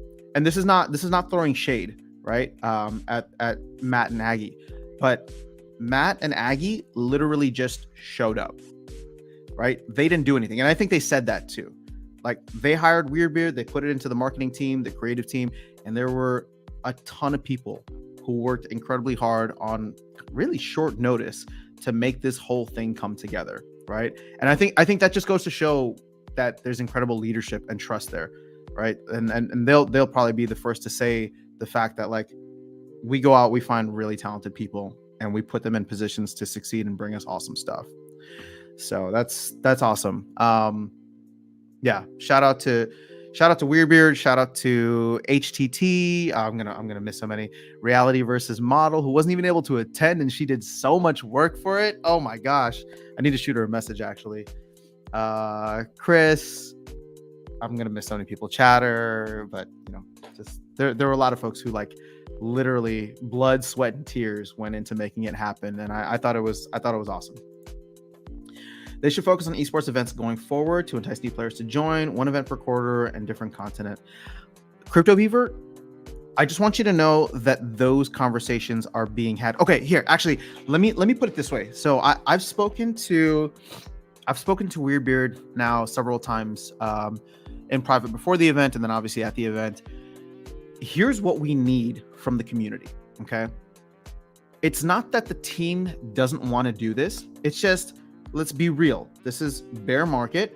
And when you're in a bear market, you have to be very thoughtful. I mean, you should always be very thoughtful, but especially in a bear market when funds are limited and companies are going under, projects are dying, you need to be very thoughtful about where you are allocating capital. You want to grow this game out, and you want to get the best bang for your buck, right? Wherever you're spending it, whether it's in marketing, whether it's in creative, whatever it is, like, you want to create the best experience, right? So it's not just about getting players in, but it's also about giving players what they want, right? Like, they have a dedicated team that's working on land now. Well, I got to hang with the lead land developer, and he is, if you see him on Discord, Farpetrad, or he goes by Farp for short. I mean, that dude is a vault. I was like, the entire night, first night I was there, I was just like, dude, so tell me more about land. Like, what's it looking like? What are we gonna get? And he was just like, boom. And I was just like, all right, somebody, like, I just kept telling people, I'm like, dude, somebody has to get him drunk and open up. No, he's really chill, and obviously keeping everything on lockdown, but it's good to have a dedicated team there. Going back to your thought, Crypto Beaver, sorry, I'm digressing here. What we need from the team, or what we need from the community now, is to advocate for more events like this, because as I said, when I was talking to Weirdbeard, there's limited resources, right? It's not the team just can't go spending whatever they want. So Splinterfest, and specifically the esports tournament, that was supposed to represent or like a proof of concept, right, for Aggie, Matt, and the whole like the board, the C-level, C-suite team. It was the idea that like, look, this game has the ability to be a premier esports game, right? Like, you don't think of that when you think of Auto Battler and a player base of, let's be real, like maybe, I don't know, 20,000 real players, right? Not counting the bots. So, but the fact that you had people fly out for an event, you had, again, I know it wasn't perfect, and I apologize for all the hiccups and whatever part I played in them, and I apologize on behalf of the team and the HyperX team. But I think it did prove that like this game can be very exciting. The battles are a lot of fun to watch, and if we can set it up in a way where it's I would love in the future where if it's similar like World Series of Poker, where you get two players playing against each other live. You're not watching the battle on a replay. They're playing against each other live. They got a camera on the player's face, and they have a screen share of both cameras. These guys are locked away in a room, so they can't hear anything, right? But everybody else in the arena or whatever, they can see both players' face cams, and they can see what both players are doing. They can see the rule set, and they're like, you get to see people pick their teams, and then you see the battle play out. And I think if we can get to that point, which again, it's not difficult. It's just a matter of resources and setup. And at this point, we didn't have, it was going to be too difficult to do that. But that would be like my ideal situation of like, you get to see this done live, especially in like the top 16. You get to see, I know it'd be super long because if you want to see every battle, but to me, that'd be awesome, right? It's just like, okay, you see everybody, you see it all go down. You see how the best players play, right? What's their thought process? Because I would, at least for me, find this interesting, and I would wager that many other folks out there would find it interesting too. To like, if you were able to watch D-Tuff, who I saw just popped in. D-Tuff, if you want to hop in here, man, you won the big cheese. I would love to congratulate you in person for the community to meet you if you're interested. But I know Champ in the house for sure. But like, for example, with D-Tuff, right? When he was picking his teams in that last round, what if like you saw him where he's just like, okay, it's a Noxious Fumes. I don't know what the rule sets were, but it's like Noxious Fumes in Little League. And you see him like hover over one summoner, click them, start to put a team together, but then be like, you know what? Let me change my mind. I thought of something else. Like that to me would be interesting, right? And then he goes and picks another team, and then he wins it with that team. That would be really cool. You get to see the entire like experience come together. All right. Hi, what's going on? Thank you so much. I'm happy I was able to stream today. I wasn't sure, but if I was going to be able to. But then Darkestnyte was last night he messaged me and he's like, "Are you going to stream?" I'm like, "I don't know, man. I just want to like chill, spend some time with the family," which I will do later this afternoon. So it ended up working out. But thank you for that. I'm happy to spend time with you guys too. I'm still on that high. It's like mix of like post vacation blues and recovering, but yeah. Good stuff. I'm still in bed buried in cats. Welcome back. Hey, Osku, how are you? Can you talk about land? I was surprised how much they talked about different races, towns of Pretoria. How are the races? Okay, so Gathering the Magic, I will not lie. And this goes for everybody. Like I missed most of the panels, right? I was just busy with like music stuff the first day and then the broadcast stuff the second day. So like I wish the event was live streamed, just like you guys. I went to Nate afterwards and I was just like, hey, are we gonna get recordings of this? Because I just want like the raw recording so I can go back and watch what was said. Because they talked about GLS, they talked about land, they talked about tower defense, and like I was either backstage or in the booth or something when a lot of this was happening. Having a free app would be like Arena for MTG. People still play the real game, so it sounds like a decent idea. Yeah, I mean, again, you'd have to really think through, but I think it definitely has some merit. Hey, After Sound, welcome back. What's going on? Hold my cards. Her opinion. So notice saying her opinion of the game and community skyrocketed. That's amazing. That's amazing. Well, tell her thank you for coming, and glad to hear she enjoyed it. This Splinterfest speaks a lot about the company as a whole. Lots of talented and dedicated people. Yes. Like, you know, Aggie, Matt, Nate, Cryptomancer, they get a lot of love, which they should. But they should get love for this too. They've really put together an amazing team, and you know, I'm just happy to be like a small part of it. Like it's funny. Everybody was like coming up to me and be like, "Oh yeah, you're probably." I'm like, I just do music, but it's fun, man. It's fun, and I you know what I love? I just love the fact that like I can do something that I enjoy, right? Like creating music to help build something that I love, right? This game and this community. So that intersection for this has been a really fun part. And I made the joke. I think I made the joke to Matt actually. So Matt and I had a chance to chat, and I went up to him, and this was the first time meeting or like having a significant conversation. And I was just like, man, appreciate the opportunity. It's been a lot of fun. I just said, I want you to know I've been in the game for like a little over a year now, and this game has changed my life. Not financially, because I'm down a lot. He just started laughing. He's like, just wait. You know, the market will come back. I think he got a little worried then. But I was like, no, I'm just messing with you. I'm like, it's changed my life in the sense that like, you know, I've met some incredible people through here, and now, you know, I get to do some contract work with the company to help. I literally said those words to him, right? I get to do what I love, helping to build something that I love. And I told him, I was like, I love the game so much, right? I love the game and I love the community so much that I'm doing what I can to help you build it. And yeah, it was a nice moment that I had with him. Hopefully he remembers it. But at least I will always remember it. Really kind dude, really soft spoken, you know, but just brilliant in many ways. And I admire what he has been able to build on his own. And now you bring in everybody else, and it's like, let's take this thing to the moon, you know? After 1.5 years, I'm burnt out, ready for a new game. Well, we will get Tower Defense and GLS soon, and GLS sounds good. From what I heard, it's going to be like multi-turn going back and forth or something like that. Anything you would have done differently if you were in charge of Splinterfest? By the way, I agree. Weirdbeard's energy was just phenomenal. He's great, man. I mean, he's a performer at the highest level. That's a good question. Anything I would have done differently? I would have given Weirdbeard like 10 more people to like just work under him, because that dude was all over the place. So there just needed to be more hands, more feet, right? People running back and forth. Like Weirdbeard, like this is so much his baby, in the sense that he should have been. And I mean this. I'm not trying to give you an inappropriate look behind the curtain or anything, right? Like I'm trying to give some constructive feedback here, and show how much Weirdbeard did, because Weirdbeard was like the production manager and the producer of the show, as well as the MC, right? So he was on stage when really he should have been backstage in the studio, guiding everything and being like, we're gonna do this one next, we're gonna do that one next, right?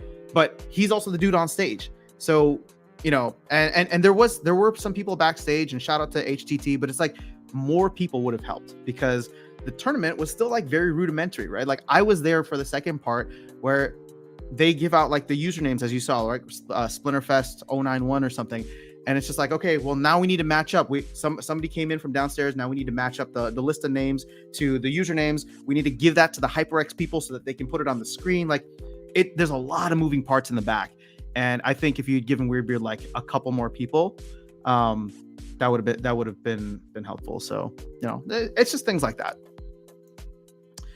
Yes, Jed, match needed a ref, and competitors needed to be separate. Maybe bring your own equipment as well. Mice were glitchy. Yeah, I know there was a lot of issues with the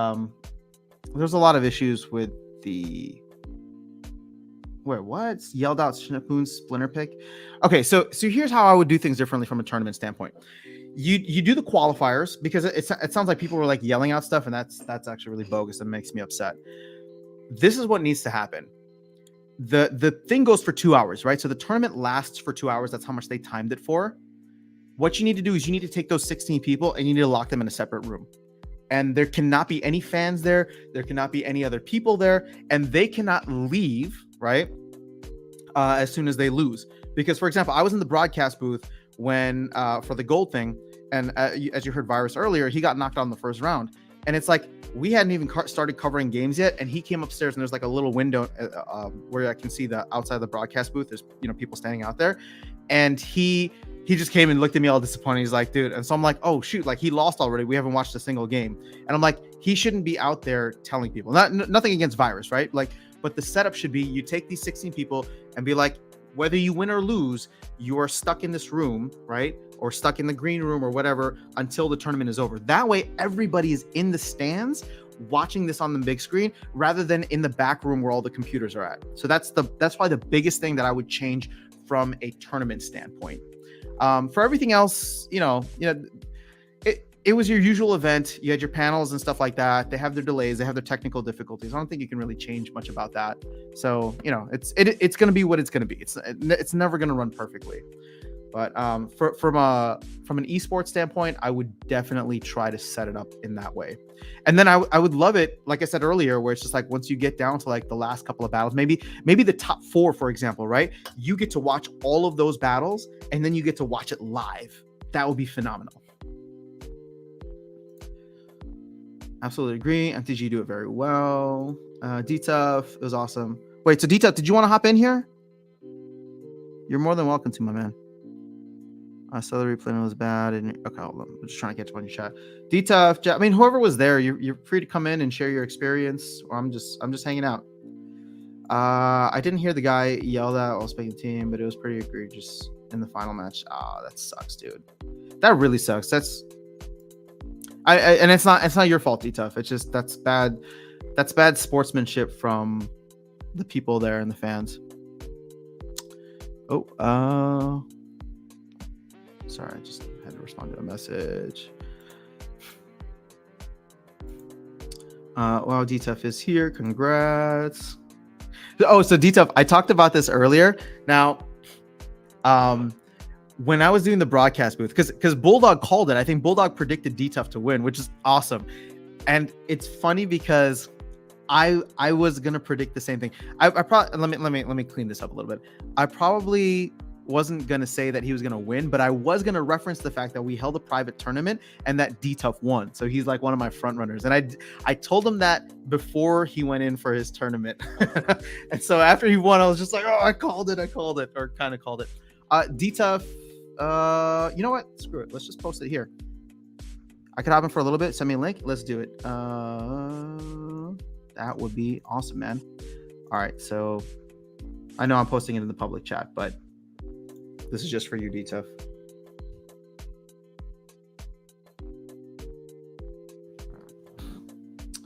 Congrats on being the first ever champ. I know it's incredible. I don't know what you're gonna do with all that land, but I hope you have the cards to work it. We should all send D-Tough some cards to help him work his land. I don't want to take anything from you, fam, but I didn't really like that, and we can improve there. D-Tough was cycling like 3 or 4 teams, some battles. Yeah, I know. I mean, I was expecting Kitty and Yoden spam, and I think we got to see some really creative talent there. Congrats, brother, once again. Check out Keys and Gank's channel. Keys upload a lot. Yeah, Keys is what a G. I thought the same. I was sitting in the bleachers waiting for things to happen. Hearing things happen by the computers and not seeing it in real time was kind of lame. Yeah, see, I want everybody to experience it at the same time. That's all. All right, here we go. The one, the only, the first champion of Splinterfest is in the house. What is going on? D-Tough stuff. How are you, man? Good. How about you? I'm fantastic. I'm just happy. I'm so happy for you, dude. It's great that you're here, part of the community, and somebody that I know, somebody that I got to meet. How are you feeling? Are you back home already? Yeah, I just got back last night. But yeah, no, I was pumped. It all worked out. It was, yeah, definitely a little nerve-wracking going into the top 16 tournament and everything. But yeah, that was cool meeting everyone in person, and yeah, had a great. Right. Now, when they first announced Splinterfest, is this like, this is something that I'm going to go to regardless? Or was it like when they started getting into like, oh, we're going to have tournaments and the prizes are going to be good, then you're like, oh, I'm good at this game. Let me go and give it a shot. You know, I kind of wanted to go regardless just because it's in Vegas. I thought I'd have a good time. I was kind of hoping my younger brother would go too. He plays the game some. But yeah, once I heard about the tournament too, I wanted to compete in both and figured I'd give it my best shot. So. Now, how did you do in the gold one? That one was rough because I waited until there was like an hour and a half to Mhm. do the team. So I went up to my room. I started that one like 3-3, just was getting clapped. I was like, oh, this isn't good. And then finished that one like 8-5-1. But luckily, the modern champ or the champion tournament went a little bit better. So, well, yeah, I mean, so you normally play up in champ, right? Or diamond champ? yeah, most of the time, yeah. Do you have do you mostly play modern, or do you have a lot of the older cards as well? You know, what I kind of do is I rent for tournaments a lot. Mhm. So generally, if I'm renting for like a wild champion tournament, I'll just play in the okay. wild league, and then vice versa. So like right now, I'm doing some modern just because I have the modern cards Yeah. rented. That's kind of how I do it. Cool. And how long you been playing for the folks here? A little over a year. I got in right when like SPS shards became a thing. So Mhm. kind of bought at the top like everyone else. So Hey man, we all got a similar story to that, but it's crazy, man. Did you expect like a year plus ago, maybe 15 months ago, that like you're getting into this game, and you know, a year later you're going to be in Vegas winning a tournament for what is it? Literally like thousands of dollars in land, right? yeah, it was pretty insane. And honestly, I was talking to Rogue Patton because he's in my guild, and He's a good dude too. I Yeah. enjoyed meeting him. he was awesome. He was sitting right next to me, and then of course I match up with him first round in the top 16. So that was a little rough. And I actually, the second game that I beat him, he was favored according to Splinter Tool. So I'll give him. Oh, was he really? Yeah, See, a like better lineup. I see just from got a lucky. from a broadcast perspective, it'd be even fun to like go back and do that and be like, oh, who was the favorite in this, and then how did the RNG play out? Yeah. So, but he sat next to me the whole time, and yeah, I mean, it was awesome meeting everyone in person, and yeah, super good time. That's cool, man. Well, I love it. So, are you like, what did you think overall of the competition? Are there any ways in which you feel like it could be improved? I mean, obviously, we were talking about some of that a little bit earlier, but would love to get your thoughts, because the thing is, I got to watch it from afar. I wasn't actually in it, but I know there were a lot of technical glitches. I know that there was some miscommunication. Like, what are some things that you see that could be improved? I can send back to the team. Yeah, I mean, I think some people have mentioned it. I think it would be cool to have us like kind of up front for the Final Four or something yeah. like that. You know, it'd be a little more pressure, but kind of cool to be in front of everyone and maybe be able to watch and submit the teams live. Yeah. And even if they could have a way to show the picking process, like I would have love them that.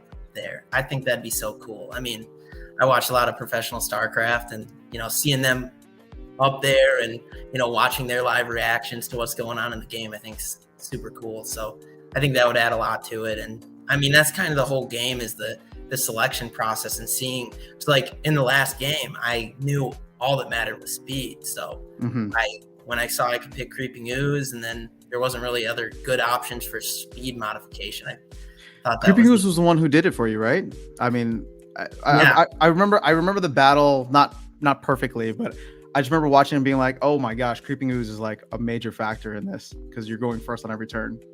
Yeah, and funny enough, that was the first card I bought a year ago. No way. Yeah, perfect. It comes full circle, man. So what's next for you? You got, was it 15 plots of land? Yeah, 15 plots of land, and then I didn't even really know about the designing a card deal. Yeah. So that'll be cool. You know, we didn't know about it either. So that morning we found out that there's going to be something, you know, given to the winner, and then we're like, oh, this is cool. Like myself, Luthien, and Bulldog, and he's like, nah, I want your reactions live on camera. So we're like, okay, we'll find out what it is. But that's exciting, dude. So are you a big landholder? Were you a big landholder before this? I had one piece, and then during that big, there was all that like hysteria about the first tranche selling out for the nodes. So I ended up selling my one piece of land because I needed to get my second node before the sellout. So yeah, I have no land right now, but I'll be getting the 15 plots eventually. But you're gonna get the 15. We'll see what you end up opening. Are you, well? And you don't have to share it if you don't want to. But like, do you plan on keeping all of the land, or are there other things that you would value higher than land, that you would take that and get the cash equivalent and want to maybe level up your deck, buy another node? You know, how do you view the game in terms of like, are you an investor, player, both? Like, what's your approach? I mean, my biggest goal was just getting enough SPS so I could play like Wealthy Gambit tournament, all the tournaments that I want to do. I stake enough SPS on the accounts that I play. So honestly, with the land, I got a couple nodes. I want to be a little diversified, so I'll probably keep the land, and I'll need to collect a few more cards. I don't have a ton, but yeah, I'll collect some cards, and then I think I will work the land because I want to have access to the potions and stuff for the battles as well. Yeah. It's important. Potions or not potions, what is it? It's like items and spells, right? Whenever that comes out. Awesome. And so you're going to get to design a card for Rebellion. Is there a splinter that you identify with or that you would prefer if you get the choice? Ooh, that's tough. I mean, I probably play Earth the most, that or Water. So maybe I'd aim for one of those if I have the chance. All right, Earth or Water.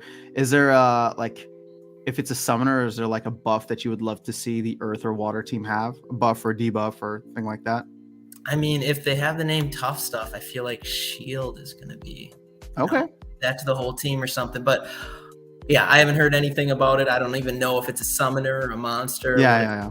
So well, we're just having fun speculating and daydreaming, but it is going to happen in one form or another. So I have to imagine you've given it a little thought. Yeah. That's awesome, dude. I do want to get your thoughts on the Lux Vega announcement because I was a little disappointed by it. I was expecting to see something a little bit more, but people have slowly been telling me, I've been hearing both sides, but from the champion himself, how do you see Lux Vega? And are you planning, is it something that you can see yourself using? Yeah, I mean, I actually was watching your stream when Anubis and Darkestnyte and you were talking about the Lux Vega, and I think it'll be a really good card. I think especially for like the life sneak team.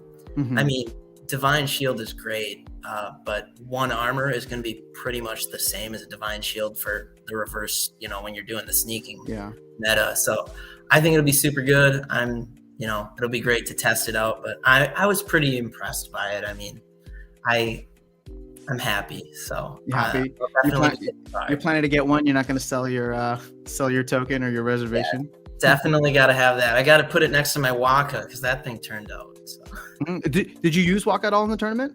No. I don't think that I did hope that there'd be a scattershot double strike, and I was, Ra is a cool card, but I don't think it's too expensive to make sense with Waka still. So.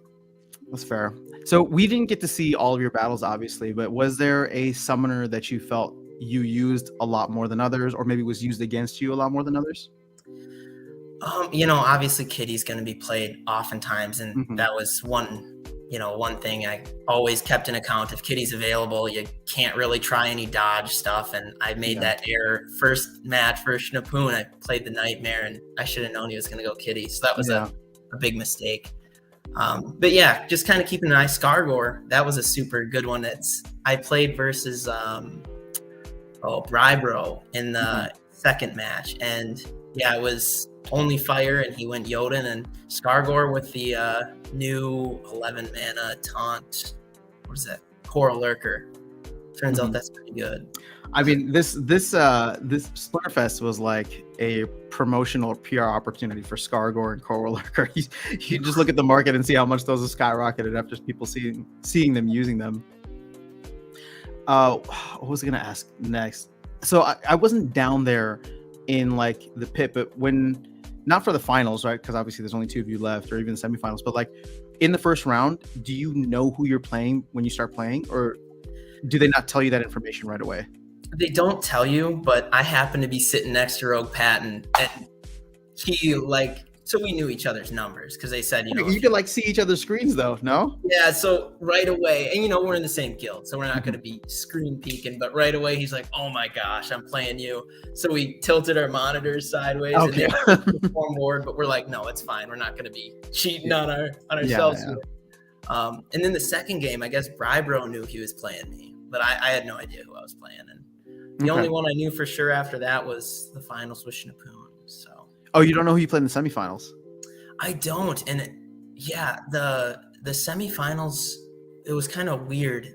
But yeah, I don't know. I'm not even sure who was in the semifinals against me. So yeah, I guess I could look back and probably figure it out. Yeah. So what sucks is like in the broadcast booth, they put in the bracket initially, and like that's perfect to show how the tournament is going to flow. But they did it, and then the bracket changed because that's just how the Splinterlands UI is designed. So you can't really see who you're going to play next, or like which two matches lead to like the semifinals match. So that's something that I would love to have, because it's like, especially if you see Rogue Patent round 1, and then you're like, okay, second round I'm going to play Brybro or this person, and if I go beyond that, it's going to be like one of these people. I feel like that adds a lot to like, oh, if the audience wants to make predictions and they want to like start seeing these battles play out, that'd be something fun from a broadcast or streaming perspective. Oh yeah, for sure. Yes. Well, I actually got to get going, but I do want to say great casting. I thought you did great. Oh, thanks. Roger did great, Luthien. So awesome inaugural Splinterfest casting, and hopefully they keep you around to do it next year. So it was fun, man. Congrats again. It was a good time. Thanks. I'll see you. Well, there you heard from the champ himself. What do you guys think? Sorry, let me catch up on chat now. Just wanted to catch him while he was here. Overall good event. Happy part of the first ever Splinterfest. Yes, it was a good time. Glad you enjoyed it. Disa, congrats on winning. Let's see. We have 6 weeks and almost 5 million CL packs left. Wait, what's happening in 6 weeks? Oh, did Gather the Magic tell us that we were going to sell out by November? Sorry, I'm late for your stream. No worries, man. Yeah, the party starts when you get here, Liberty Guy. I just appreciate you coming by. Sorry I'm late. I was so professional. Oh, well, thank you. Luthien and Bulldog did great in their rule sets. Yeah, it was just a little crowded in the booth. So the thing is, from the get-go, I knew that I wasn't going to commentate the second one, right? Because it's like I don't play in Champion, so I don't know all the abilities. I don't play Wild, and I don't play Champion, so I don't know the abilities. I don't know the meta there, right? Like I just talked. Somebody commented because I was just like, I was expecting to see Yoden and Kitty, and I remember seeing a comment come in that someone's like, Champion isn't all about Yoden and Kitty, so shows you what I know. Butters is an elite player. Butters did make the top 16. I forgot. Oh, it was definitely for the gold one. I don't know if he made it for the other one too. There was 5 players that made it for both. I also wonder if it would have been better, because there was so much overlap, if they'd made people pick, right? You got to play one or the other. You can't play in both. I have an idea for Splinter's TV show. Who do I need to speak with? Oh, by the way, hi. Good to see you back and happy Friday. You need to speak with Rondon. See if there's a spot available. You can look him up. It's like R0N D0 or something like that on Discord. You'll find him. Just look up Ron. Thanks, Alex. I'm starting to Butters, it was so good to meet you, man. How are you back home already? Are you hanging on Vegas? I'm starting to collect gas packs and not open them. Ooh. I mean, they're getting cheap, right? I thought the 2 monitors on stage were for the competitors. No, that was from the day before.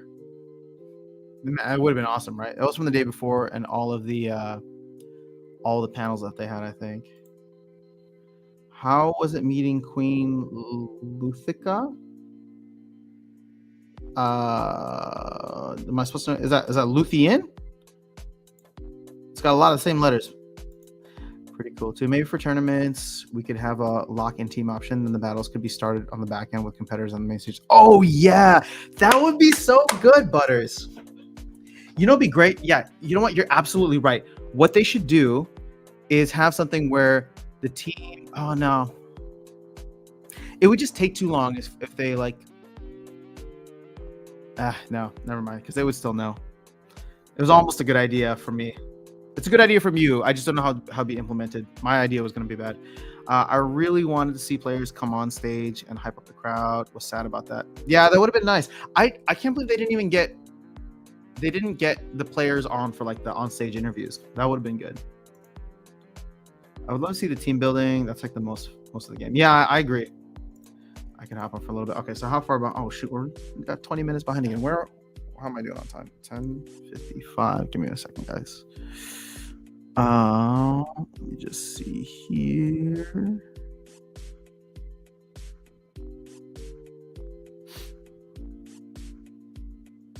Sorry, just getting some text messages from folks.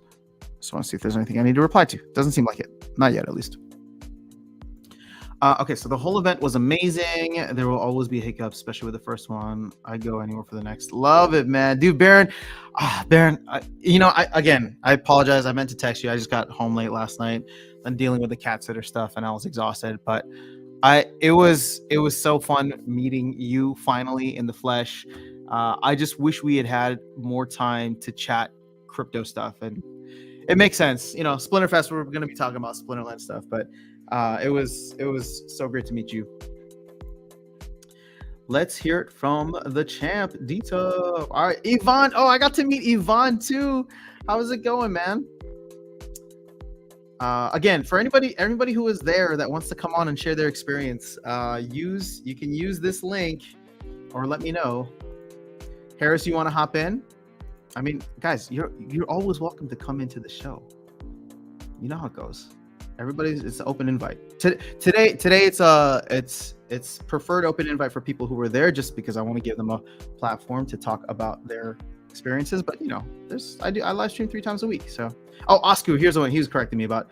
Champ is not about kitty and yield and spam. So that's why I don't play in Champ. Also, I don't have like $5,000. Would it be illegal if I started a Splinterfest bookie service? I mean, it's only illegal if they catch you, right? That's to the authorities out there, that is not. I do not condone that kind of behavior. But state of survival, you do you. Coral Wraith was big, also. Yeah, he was big. I kept seeing him in a bunch of matches. With Blast, you get to design a card. Yeah, that was the thing that they announced right there on the spot. If he's renting cards, I wonder if he will be approached to be a scholar after the win, and if he's open to it. Okay, so Anna, this is a fantastic point, and I'm glad you brought it up because it reminded me of a conversation that I had.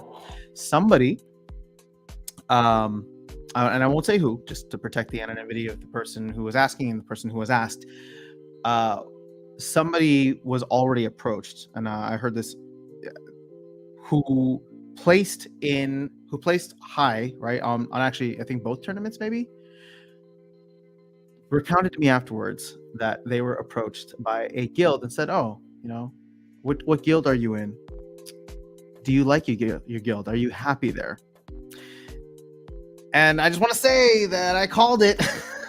I mean, not that I called it, but I've been talking about this for a while, right? Like, these types of tournaments, these types of competitions, they're going to show you out there who is the best, right? And I think it's only a matter of time before guilds start potentially trying to snipe players or offer them like contracts or say like, we'll pay you, right? Like, think about guilds as teams. Like, guilds are only going to get bigger, and imagine if guilds get endorsements, right? So I think Weirdbeard said something about like Red Bull, but again, I'm just using Red Bull as an example.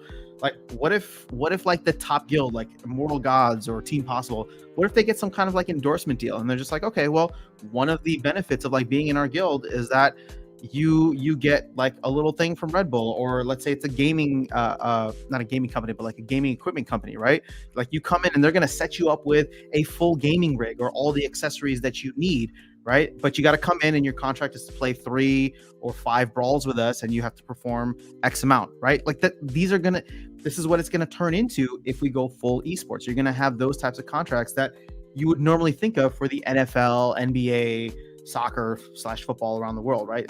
That's where we could potentially be headed, and it's really exciting to me.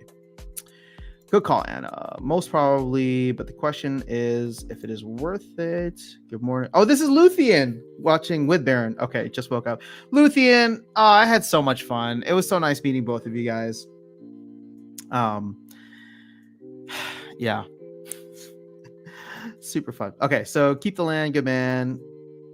Good morning, Luthien. I want to adopt a scholar. There will be opportunities. It'd be awesome if Keep was one of the pieces of land. Well, he's going to have to play the RNG just like everybody else. Shield for the whole team would be awesome for a summoner. Oh, that would be interesting. You know, when he said shield, I was thinking armor. But yeah, shield would be fantastic. Kalia +1. Yeah, people keep talking about Lux Vega as Kalia on steroids. That'd be crazy if you got a castle or keep. Oh my god. I mean, that would be the prize that keeps on giving at that point. I heard one guy was sitting next to his opponent, they screen watched him and gave him a direct counter. That sucks. Oh, hold up. See, I'm still getting messages from people. The land developer just messaged me. I didn't know if he was like on the stream and wanted to hop in, but no, he was just saying it was good to meet you. Yeah, cool people all around, guys, both the team and the community. I think it was really awesome to meet a lot of the team members who helped bring this to us, because they're just regular people who are fans of the game and want it to be awesome. So I think it was I'm Your Daddy that lost. Oh, that sucks. I don't know who they were playing, but if that actually happened, that sucks. Rowan, what's going on? Back home now on the rank grind.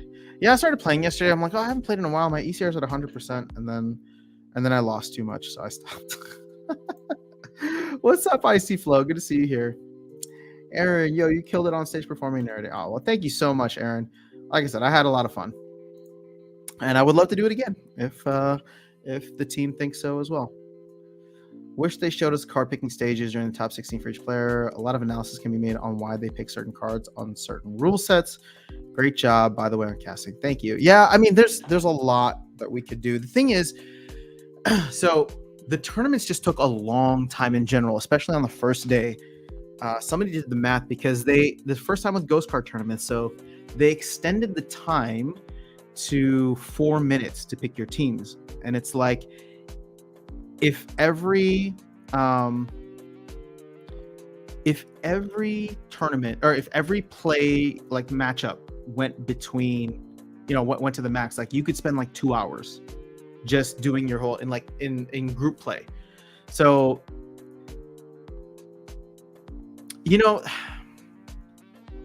that kind of killed the vibe there, if I'm being honest, because it's like, okay, tournament registration started and then they had all these cool panels, and it's like, what if you're a player that wants to play in the tournament but also watch the panels? Like, that kind of sucks, right? So maybe that's some other feedback that I would give for day one. Maybe you have like a dedicated time where it's like they get their stuff, right? And you don't necessarily have like hardcore panels where you're talking about new things that are coming to the game. But it's more just like a hangout session, right? And then everybody gets to go and input their teams. And it's like, if you're done, then you get to hang out and it's a socializing, but they don't have like something being presented at that time. That would probably be my thought. Icy Flow saying, Chatter says Splinterfest 2023 plans will be released in a week. What? When did he say this? Was this online? Can we verify this? Because I was there with him. He didn't mention anything. But I wouldn't be surprised, because a lot of times, I wouldn't be surprised. A lot of conferences and things that I've gone to, they always reveal when the next one is going to be, the dates and like location, all that, at the actual conference, or like the end of the conference. So maybe that's the case.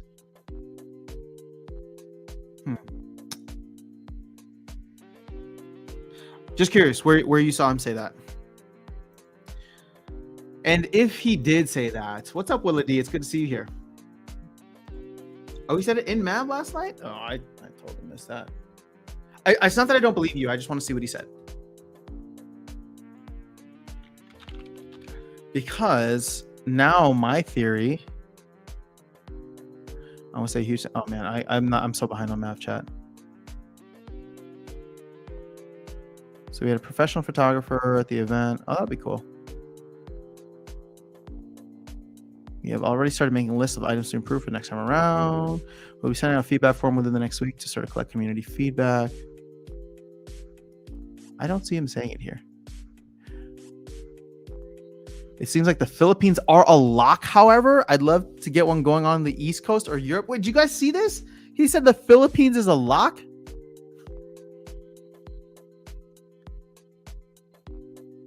Hold up. Okay, now I need to read. I was just skimming through. This is crazy. Hold on. We have already started making a list of items to improve on for next time, and we'll be running some post-mortem meetings with the team to ensure we are putting our best foot forward in making all subsequent Splinterfests even more amazing. We'll be sending out a feedback form within the next week or so to collect any community feedback about the event, as well as to see where you would like the next one to be held. It seems like the Philippines are a lock. However, I'd love to get one going on the East Coast or Europe as well. Holy crap. Wait, what? Oh, am I reading something wrong? Like, he's like asking where people want it, but then says the Philippines are a lock? Level Up Life, what's going on, brother? It's so good to see you. Bring it home. Yo, I met one of your good friends out in Vegas, dude. Church. That's his name. You know what's crazy? I have a terrible memory. I'll just be honest with you guys. Like, I have a really, really bad memory. But for some reason, like when it comes to these events like this, I don't know if it's the adrenaline, but like I felt like I was doing really good with names. If you were there and I forgot your name, or I forgot your name, or I forgot your username, whatever, I apologize. Obviously, there was like hundreds of people there, but yeah. I think I did hear the Philippines was a lock for a future Splinterfest. Okay. Something like 1 or 2 years, one towards the East Coast, and then Philadelphia next year, or Philippines next year. Pinoy Power. Dude, if it's in the Philippines, my computer just shut off. Dang it. All right, well, I lost it. Philippines is a lock. Just moved to Manila, so that would be awesome. All right, well, that's nice. Hold on. My computer's so sensitive. If I like slightly kick it, then it shuts off. I need a better gaming rig. Church is my boy. Yeah, it was good. We kept making eye contact, and I was like, I don't know if he like knows me, if he follows the channel, or what his deal is. And then I was like taking a break, like having some food, and he came by and we got to chat, and he's like, oh yeah, Level Up Life. And I was like, oh, I know that dude. We had a good conversation a while back, and I think we see the game, or at least the liquidity pools, in a lot of the same ways. Aggie wants the Philippines. I mean, who wouldn't want to go to the Philippines, right? Come on. A lot of Philippine players. That's why if they consider feedback, the majority are from there. I don't know. Oh, you know what? So I shared this with Nate. Wait, why is my computer's not turning on? It's a really good thing that I stream only on my laptop now, because my computer's having all kinds of issues. So I shared this with Nate, and I'll share it with you guys as well. The analytics for this channel. So if we go to audience, okay. So the top 5 countries for this channel specifically, and this is not the best, there's other content creators out there, and maybe there's like a whole country of people that doesn't like me, so so they're not represented here. But the top 5, United States is 20, we'll just say 29%. Philippines is 11.5%, so that's the second highest. UK is 6.5%. Australia is 4%, and I would put kind of like Philippines, Australia in the same boat regionally, right? So if you were to do something in the Philippines, I think you get some Australians, some people from Singapore, I mean people all over Asia, right? Might potentially make it out there. And then Germany's 3.5%. So from an Asia Oceania area, like that's like 15, almost 16% with just Philippines and Australia. And then UK and Germany gives us about 10%, a little more than 10%. Now, again, there might be other countries, European countries, but they'll all be less than 3.5%, but they might add up to be something significant. You know, more than the sum of their parts, or whatever that saying is. All right, computer, are you back on? Sweet. Nigel, what's going on? Afshan, do you have any updated numbers on the cost of modern league decks? Silver, gold, diamond, what's a reasonable expectation to play competitively at those levels? I don't have that off the top of my head, but I can show you the resource that I go to for this kind of information.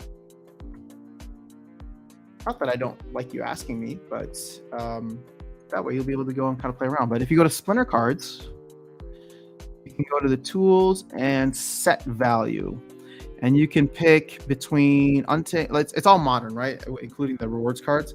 So, like for example, a diamond plus deck for Chaos Legion right now, if you're starting from scratch, it's going to cost you about 5,500. Diamond level for Rift Watcher is going to cost you another 4,300. I mean, so you're paying like 10 grand to play maxed out just CL and Rift Watchers, and that's not even including the rewards for Chaos Legion. Oh, that's actually not bad. It's like 229. This is regular foil. And then you can do this at gold and silver. So silver, you need 1280. So silver is probably going to run you like, I don't know. It's going to be less than 2,500, maybe around 2,000. Because keep in mind, you don't need to have every single card, as I've learned and come to terms with. But hopefully that helps, Nigel. It's splintercards.com. Orlando. Again, I'm down. He probably meant that he predicts Philippines will win by a landslide if they take feedback. Probably what he meant by he said it's on lock. I think you could be right. I think the other way that I'm interpreting it. Sorry, guys. Give me 1 second here.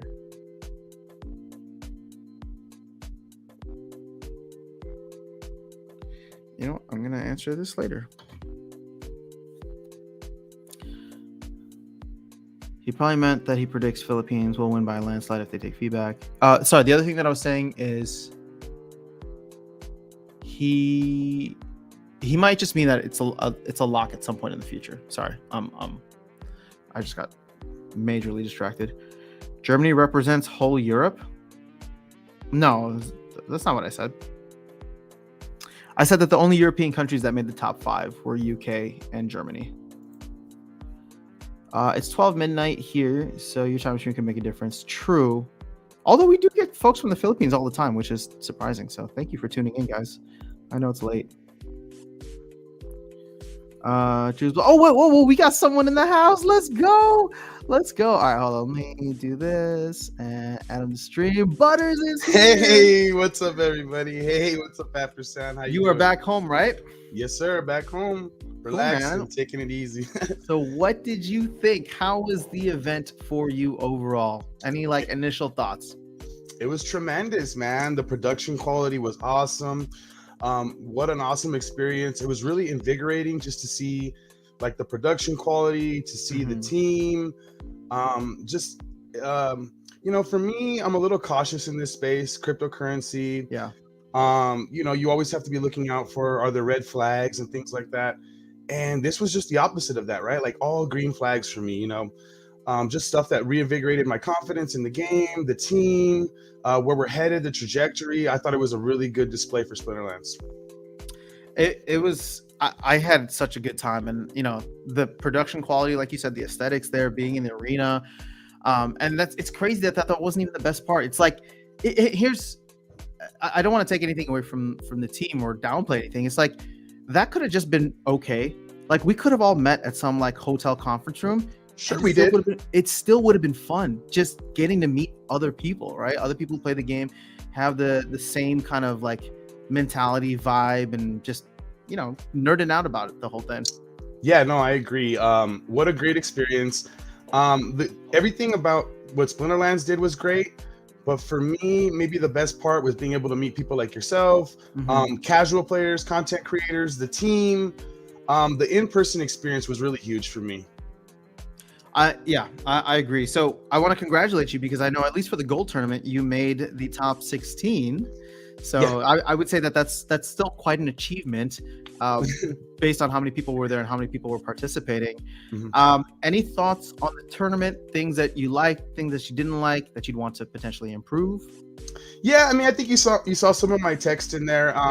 Being in the top 16, I got 5th place, which is just outside the money, so that hurt a little, right? But see, I didn't even get to see the full brackets when they were done, but dang, that sucks. But no, it was really good. I think there's got to be a way to put the live broadcast from the bottom up to the top, and maybe that's some technical aspect. Maybe a referee. We need to make sure that there's as much impartiality as we can have there. Yeah. You weren't kidding about the referee. I thought that was just No. a joke. Okay, actually, No, no. so please elaborate, I because I was want to know. so here's you can watch Walking Key's video of the very last match, and I don't Is it want when to take somebody anything yelled it away. out? Yeah, I don't want to take anything away from D-Tough stuff, right? Because we don't know what he heard and whatnot. But I'll tell you from my position, if I hear that, maybe I'm gonna lean into it, right? And so I'm right here, I'm watching Schnapoons, and there's a guy behind me that yells out, "Water! It's water!" Or I think he yells out "water," and it's Schnapoon had just picked his water team, or just picked the water summoner, and then he's walking away from Schnapoon's screen. And I don't know. It's just. Do you know I who would that like guy to see. was? I mean, I don't want. You don't got to out him on stream, but that's I'm not familiar with him, but yeah, it just I didn't like that. But I don't want to take anything away from Tough Stuff. He had a great pick. But here's the thing, man. If you know water is coming, right? If you know water's coming, and you know that they're gonna pick Kelia, you throw the Coral Wraith out to drop the armor, and you sneak the back, and that's what happened, right? But it was everything else was great. I think maybe a separation for the green room could have been nice, like you were saying. Yeah. A lock-in option, and maybe bring your own equipment, maybe, because the mice were a little funny. But I mean, it was such a great experience, man. I don't want that little thing to smudge the rest of it. But no. Yeah, I mean, the first time, like Darren said, you're gonna have hiccups, right? You're gonna have hiccups. Yeah. No, I mean, it was definitely a learning experience. I thought HyperX was phenomenal in many ways, and I thought it was lacking in other ways, right? But that's going to be the same. There's no perfect venue unless we build it ourselves. So, and if they want to do this all around the world, like, you're not going to be building venues all around the world. So, no, man, that was awesome. So, when did you get in and when did you leave? Oh, so I came in on Friday. Friday, and I knew you guys were joining up at Slice. Yeah. So I kind of came in, but it was a sit-down restaurant, so the tables were filled out a little bit. So I grabbed a beer at the bar, and I got to meet Deuce, XLX, some of these guys from some top-tier guilds, some people that you recognize in Map Chat. Eventually, one of my guildmates, Yuki, came up to me, and I got to meet actually all the guys that came from Japan. My guildmate Yuki, he speaks Japanese, and introduced me to these guys. So they were staying at the same hotel as me, so I was following them around a bit. It was that was just a really good experience, and did you not stay Did you not stay at the Luxor? Well, Excalibur was just a little cheaper for me, and there's a land bridge to go across, so you're basically it's right there. Okay. I know that everything's like connected there, but for some reason I was just like, they're doing it at the Luxor. I don't want to walk too much, and I feel like I still walked a ton. You have to be careful walking in Vegas. You can end up walking 45 minutes in the sun if you don't know where you're going. Even inside, right? Just like because we like walked to Mandalay Bay one night, and I mean it's nice, right? There's just so much going on there. Definitely. So I know you coming in from SoCal, right?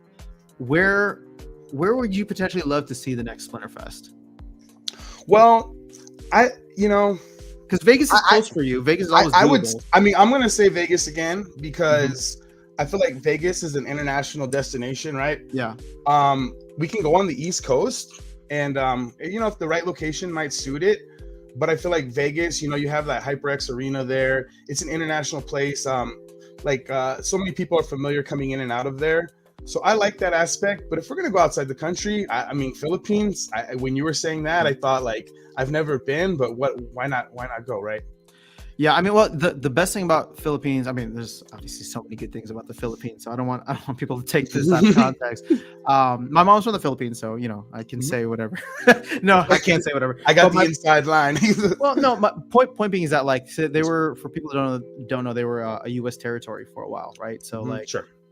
Everybody there speaks English. It's super easy to get around. So for folks coming in from the U.S., good point. It's easier. There's infrastructure there, right? Yeah. Well, yeah. Of course, there's infrastructure, but I would say that the majority of the team that put this event on is coming from the U.S. So in terms of like being able to like go and coordinate with like local venue and all that, it'd be easy in that sense. Now, I don't want to say that we should never go to another place. I think it's great that this game is like across cultures, across boundaries, across all different things. But I think Philippines is like an easy. Or I guess maybe that's why Chatter said it's a lock, right? It's an easy yes in many ways because, there's a huge player base there. There's a big like play to earn interest already because of what happened with Axie, right? Sure. And obviously Splinterlands is doing some awesome stuff during the bear market, so makes a ton of sense to me. I would love to see. I mean, I really liked HyperX Arena, and I'm not saying that there aren't other HyperX arenas or there aren't, you know, other venues similar to that, but Sure. what they were able to put together, like aesthetically, just looked really nice. I agree so much. Yeah. My thought process is if they were to do it in the US again, obviously Vegas is a very top pick. I feel like I'm going to throw two more out there, and these are just guesses, right? Miami was talked about initially by Aggie because of like it's like a crypto capital. Okay. But I also wonder if they would potentially do one on the East Coast as well in Philly, because that's where Matt is at, and Aggie's not too far away. And all I can think about is the fact that like Matt keeps talking about all of the different like crypto and NFT groups that he's a part of there, and how he's becoming, you know, more integrated with those groups. And once Rooney comes out, you never know what could happen there, where it's just like we could do a Splinterfest and maybe he's able to market it to all of these like, you know, essentially like ETH whales that are like playing the PFP NFT game and come through. So yeah. I have I'm really excited for Rooney and what that could possibly do to our economy. You know, if we get some mass adoption from people that are, you know, on that side, like the profile NFTs. But yeah, just like I said, the whole event just reinvigorating, you know, my confidence in the project, my excitement for the project, and for what's on the horizon. So absolutely, man.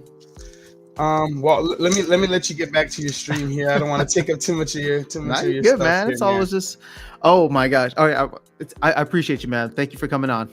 You have a good one after sound. Take care, brother. All right, I'm about to get corrected here, guys. It looks like my mom is watching the stream. Hi, Mom. Oh, okay. So my mom says the correction. The correction is that the Philippines was never a territory. They just had military and Air Force bases there. Don't get flack for that, is what she said. Thanks, Mom, for looking out. See, we got what is it called? We got fact checkers here. Unofficial, unhired, paid in food fact checkers. Thanks, Mom. Love you. And I will call you back soon. Sorry. I think I hung up on you. And okay, so let's see. Let me catch up on the rest of this, and then I think, oh my gosh, it's 11:30 already. Time just flies when you're having fun, y'all. All right, so because I saw you guys put up some fun stuff here. So Lisbon, Portugal for Europe. Ooh, I've never been. That'd be awesome. If you have 2,500 sitting around, just buy SPS, not cards. I know, but you can't play with your SPS. Did you end up opening your Rift Watchers packs? If so, what did you get? I have not. I'm still sitting on so many packs, guys, and I don't know what to do. It's burning a hole in my pocket now, in the sense that like this is just unproductive capital here. I don't like it, so I may just sell all of them. Yes, Lisbon would be best for Europe. Amsterdam is a place to be for the next Euro Splinterfest. You know, I think if we're talking about Europe potentially, I wouldn't be surprised if Amsterdam is in the mix, only because Hivefest was just there, and I think Hivefest has done stuff there before potentially. But you know, if Splinterlands and Hive are connected at the hip, then they might have some good contacts there already. Butters, Amsterdam, why, if I may ask, seems a strange place. I mean, Amsterdam's like a huge international destination too, Anna. Or at least that would be my thought. I understand UK or Portugal, but outside those, just seems strange anywhere else in Europe. What's up, Marcine? What's going on? Love LUL pack opening vids. Oh yeah, Level Up Life is great. And with UK being outside of EU, it defaults to Portugal. Butters is a giant man, like an NFL lineman fan here. Butters is a cool dude, man. Butters, did you play football? I guess I can see it now. Paris, Berlin, and Munich would be dope. Oscu, oh, those are pretty pricey. Yeah. Just do it like how they do poker tournaments, and people won't be talking about people's cards. I don't know what they do for poker tournaments, sorry. In Germany, if not regarded as the best traveling. Oh, is not regarded as the best? I wouldn't mind Germany. I wouldn't mind Berlin. My brother lives there now. I'll go and say hi to him. Vegas isn't the best choice for an event like this if you want to be inclusive of other countries. US too expensive for many people. Yeah, I mean, and this isn't to say that they were not being inclusive. I think they just wanted to do something that they wanted to do something that they had as much control over as possible and as much like relationships with it already. Like I think Weirdbeard is very familiar with the venue, right? So and potentially had some relationships there already or partnerships. So it just makes sense for the first time. You want to be as comfortable as possible because it's going to be uncomfortable in your first go through. Go for opening, but not to be a fixed one. No, I mean, I think they've already said that they would love to have it worldwide.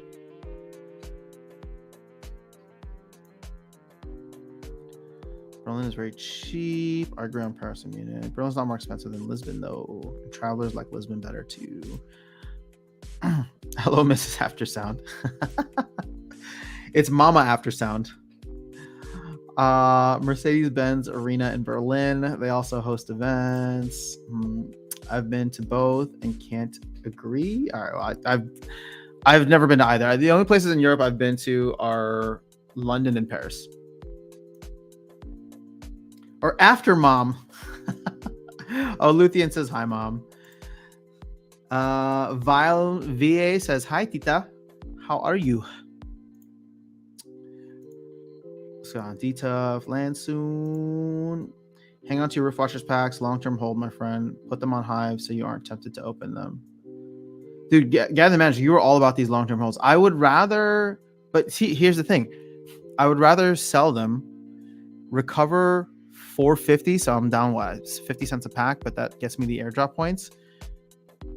I would rather do that, put it into SPS or put it into HBD, and then when packs start to sell, get closer to sellout, whatever I would have earned means I could buy more packs. I just don't like anything that isn't productive. I like productive assets. But I don't look at cards as assets anymore. I just like playing with them. How do you find card that is profitable to rent?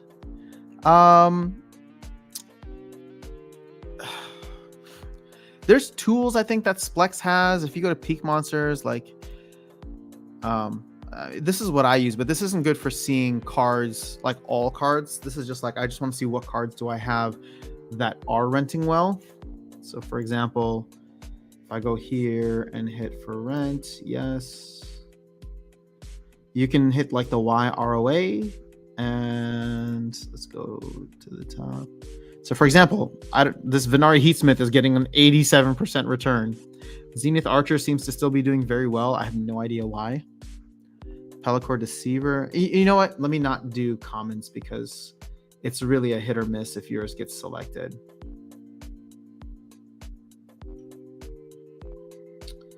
I'm sorry. Where are the?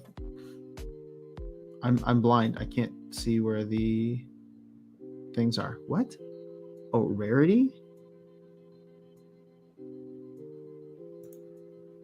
All right. The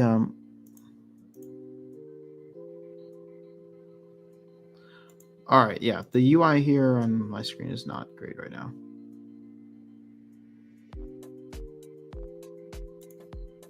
What am I even clicking on?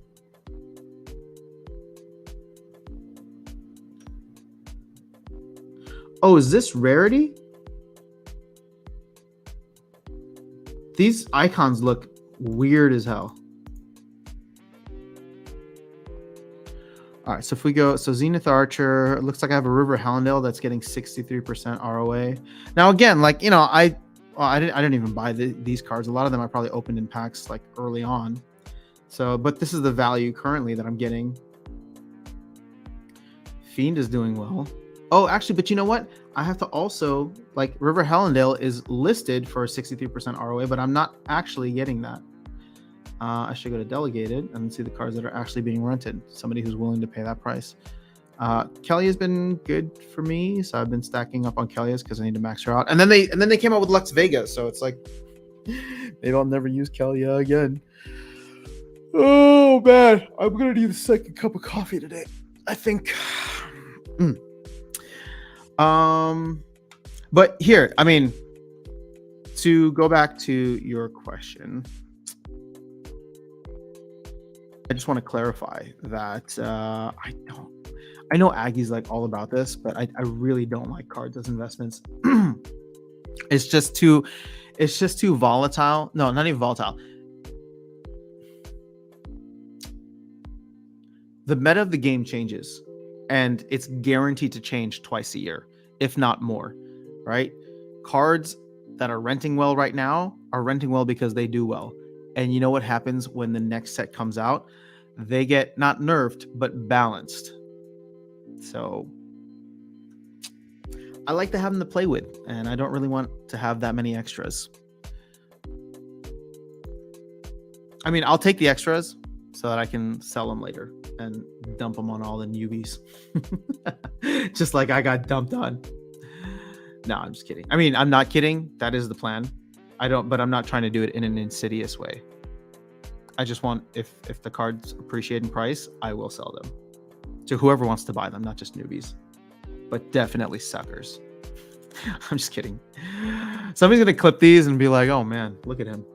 He does not like new players. Look at that new player experience. All right, rent the cards. You need to win and rent them for cheap. You need to rent the market. Okay, I think they were talking about cards to rent out. Yeah, because they're talking about profitable, but that's good regardless, Butters.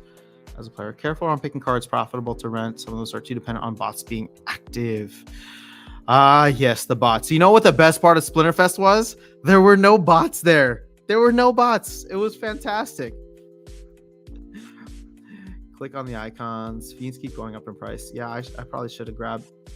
I don't even have 11 BCX for all of them, so bots are only getting better and smarter, and the makers are.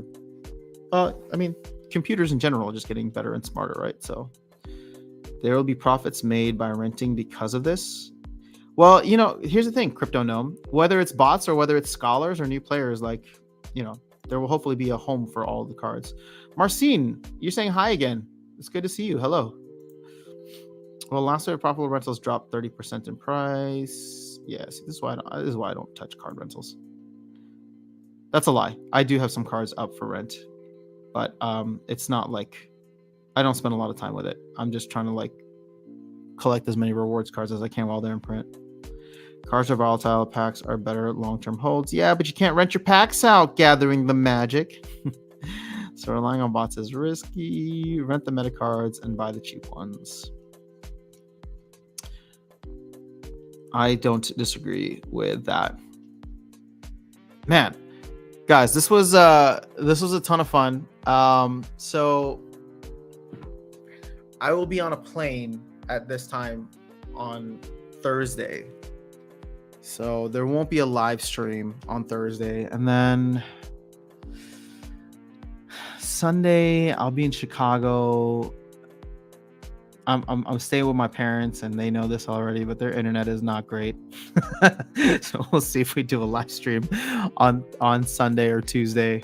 But I'll try to keep the content coming in. Lots of I feel like even though I was at Splinterfest, I feel like there's so much that I didn't hear. So I feel like I'm behind on Discord chats. I'm behind on content. I'm behind on a bunch of things. So if there's stuff to make content for, then I will do that. But otherwise, I'm going to hop off. I'm going to be hanging out with family later today, celebrate my completed trip around the sun. And yeah, then I'll be headed to Chicago to celebrate with more family. So guys, have an amazing rest of your day, rest of your week.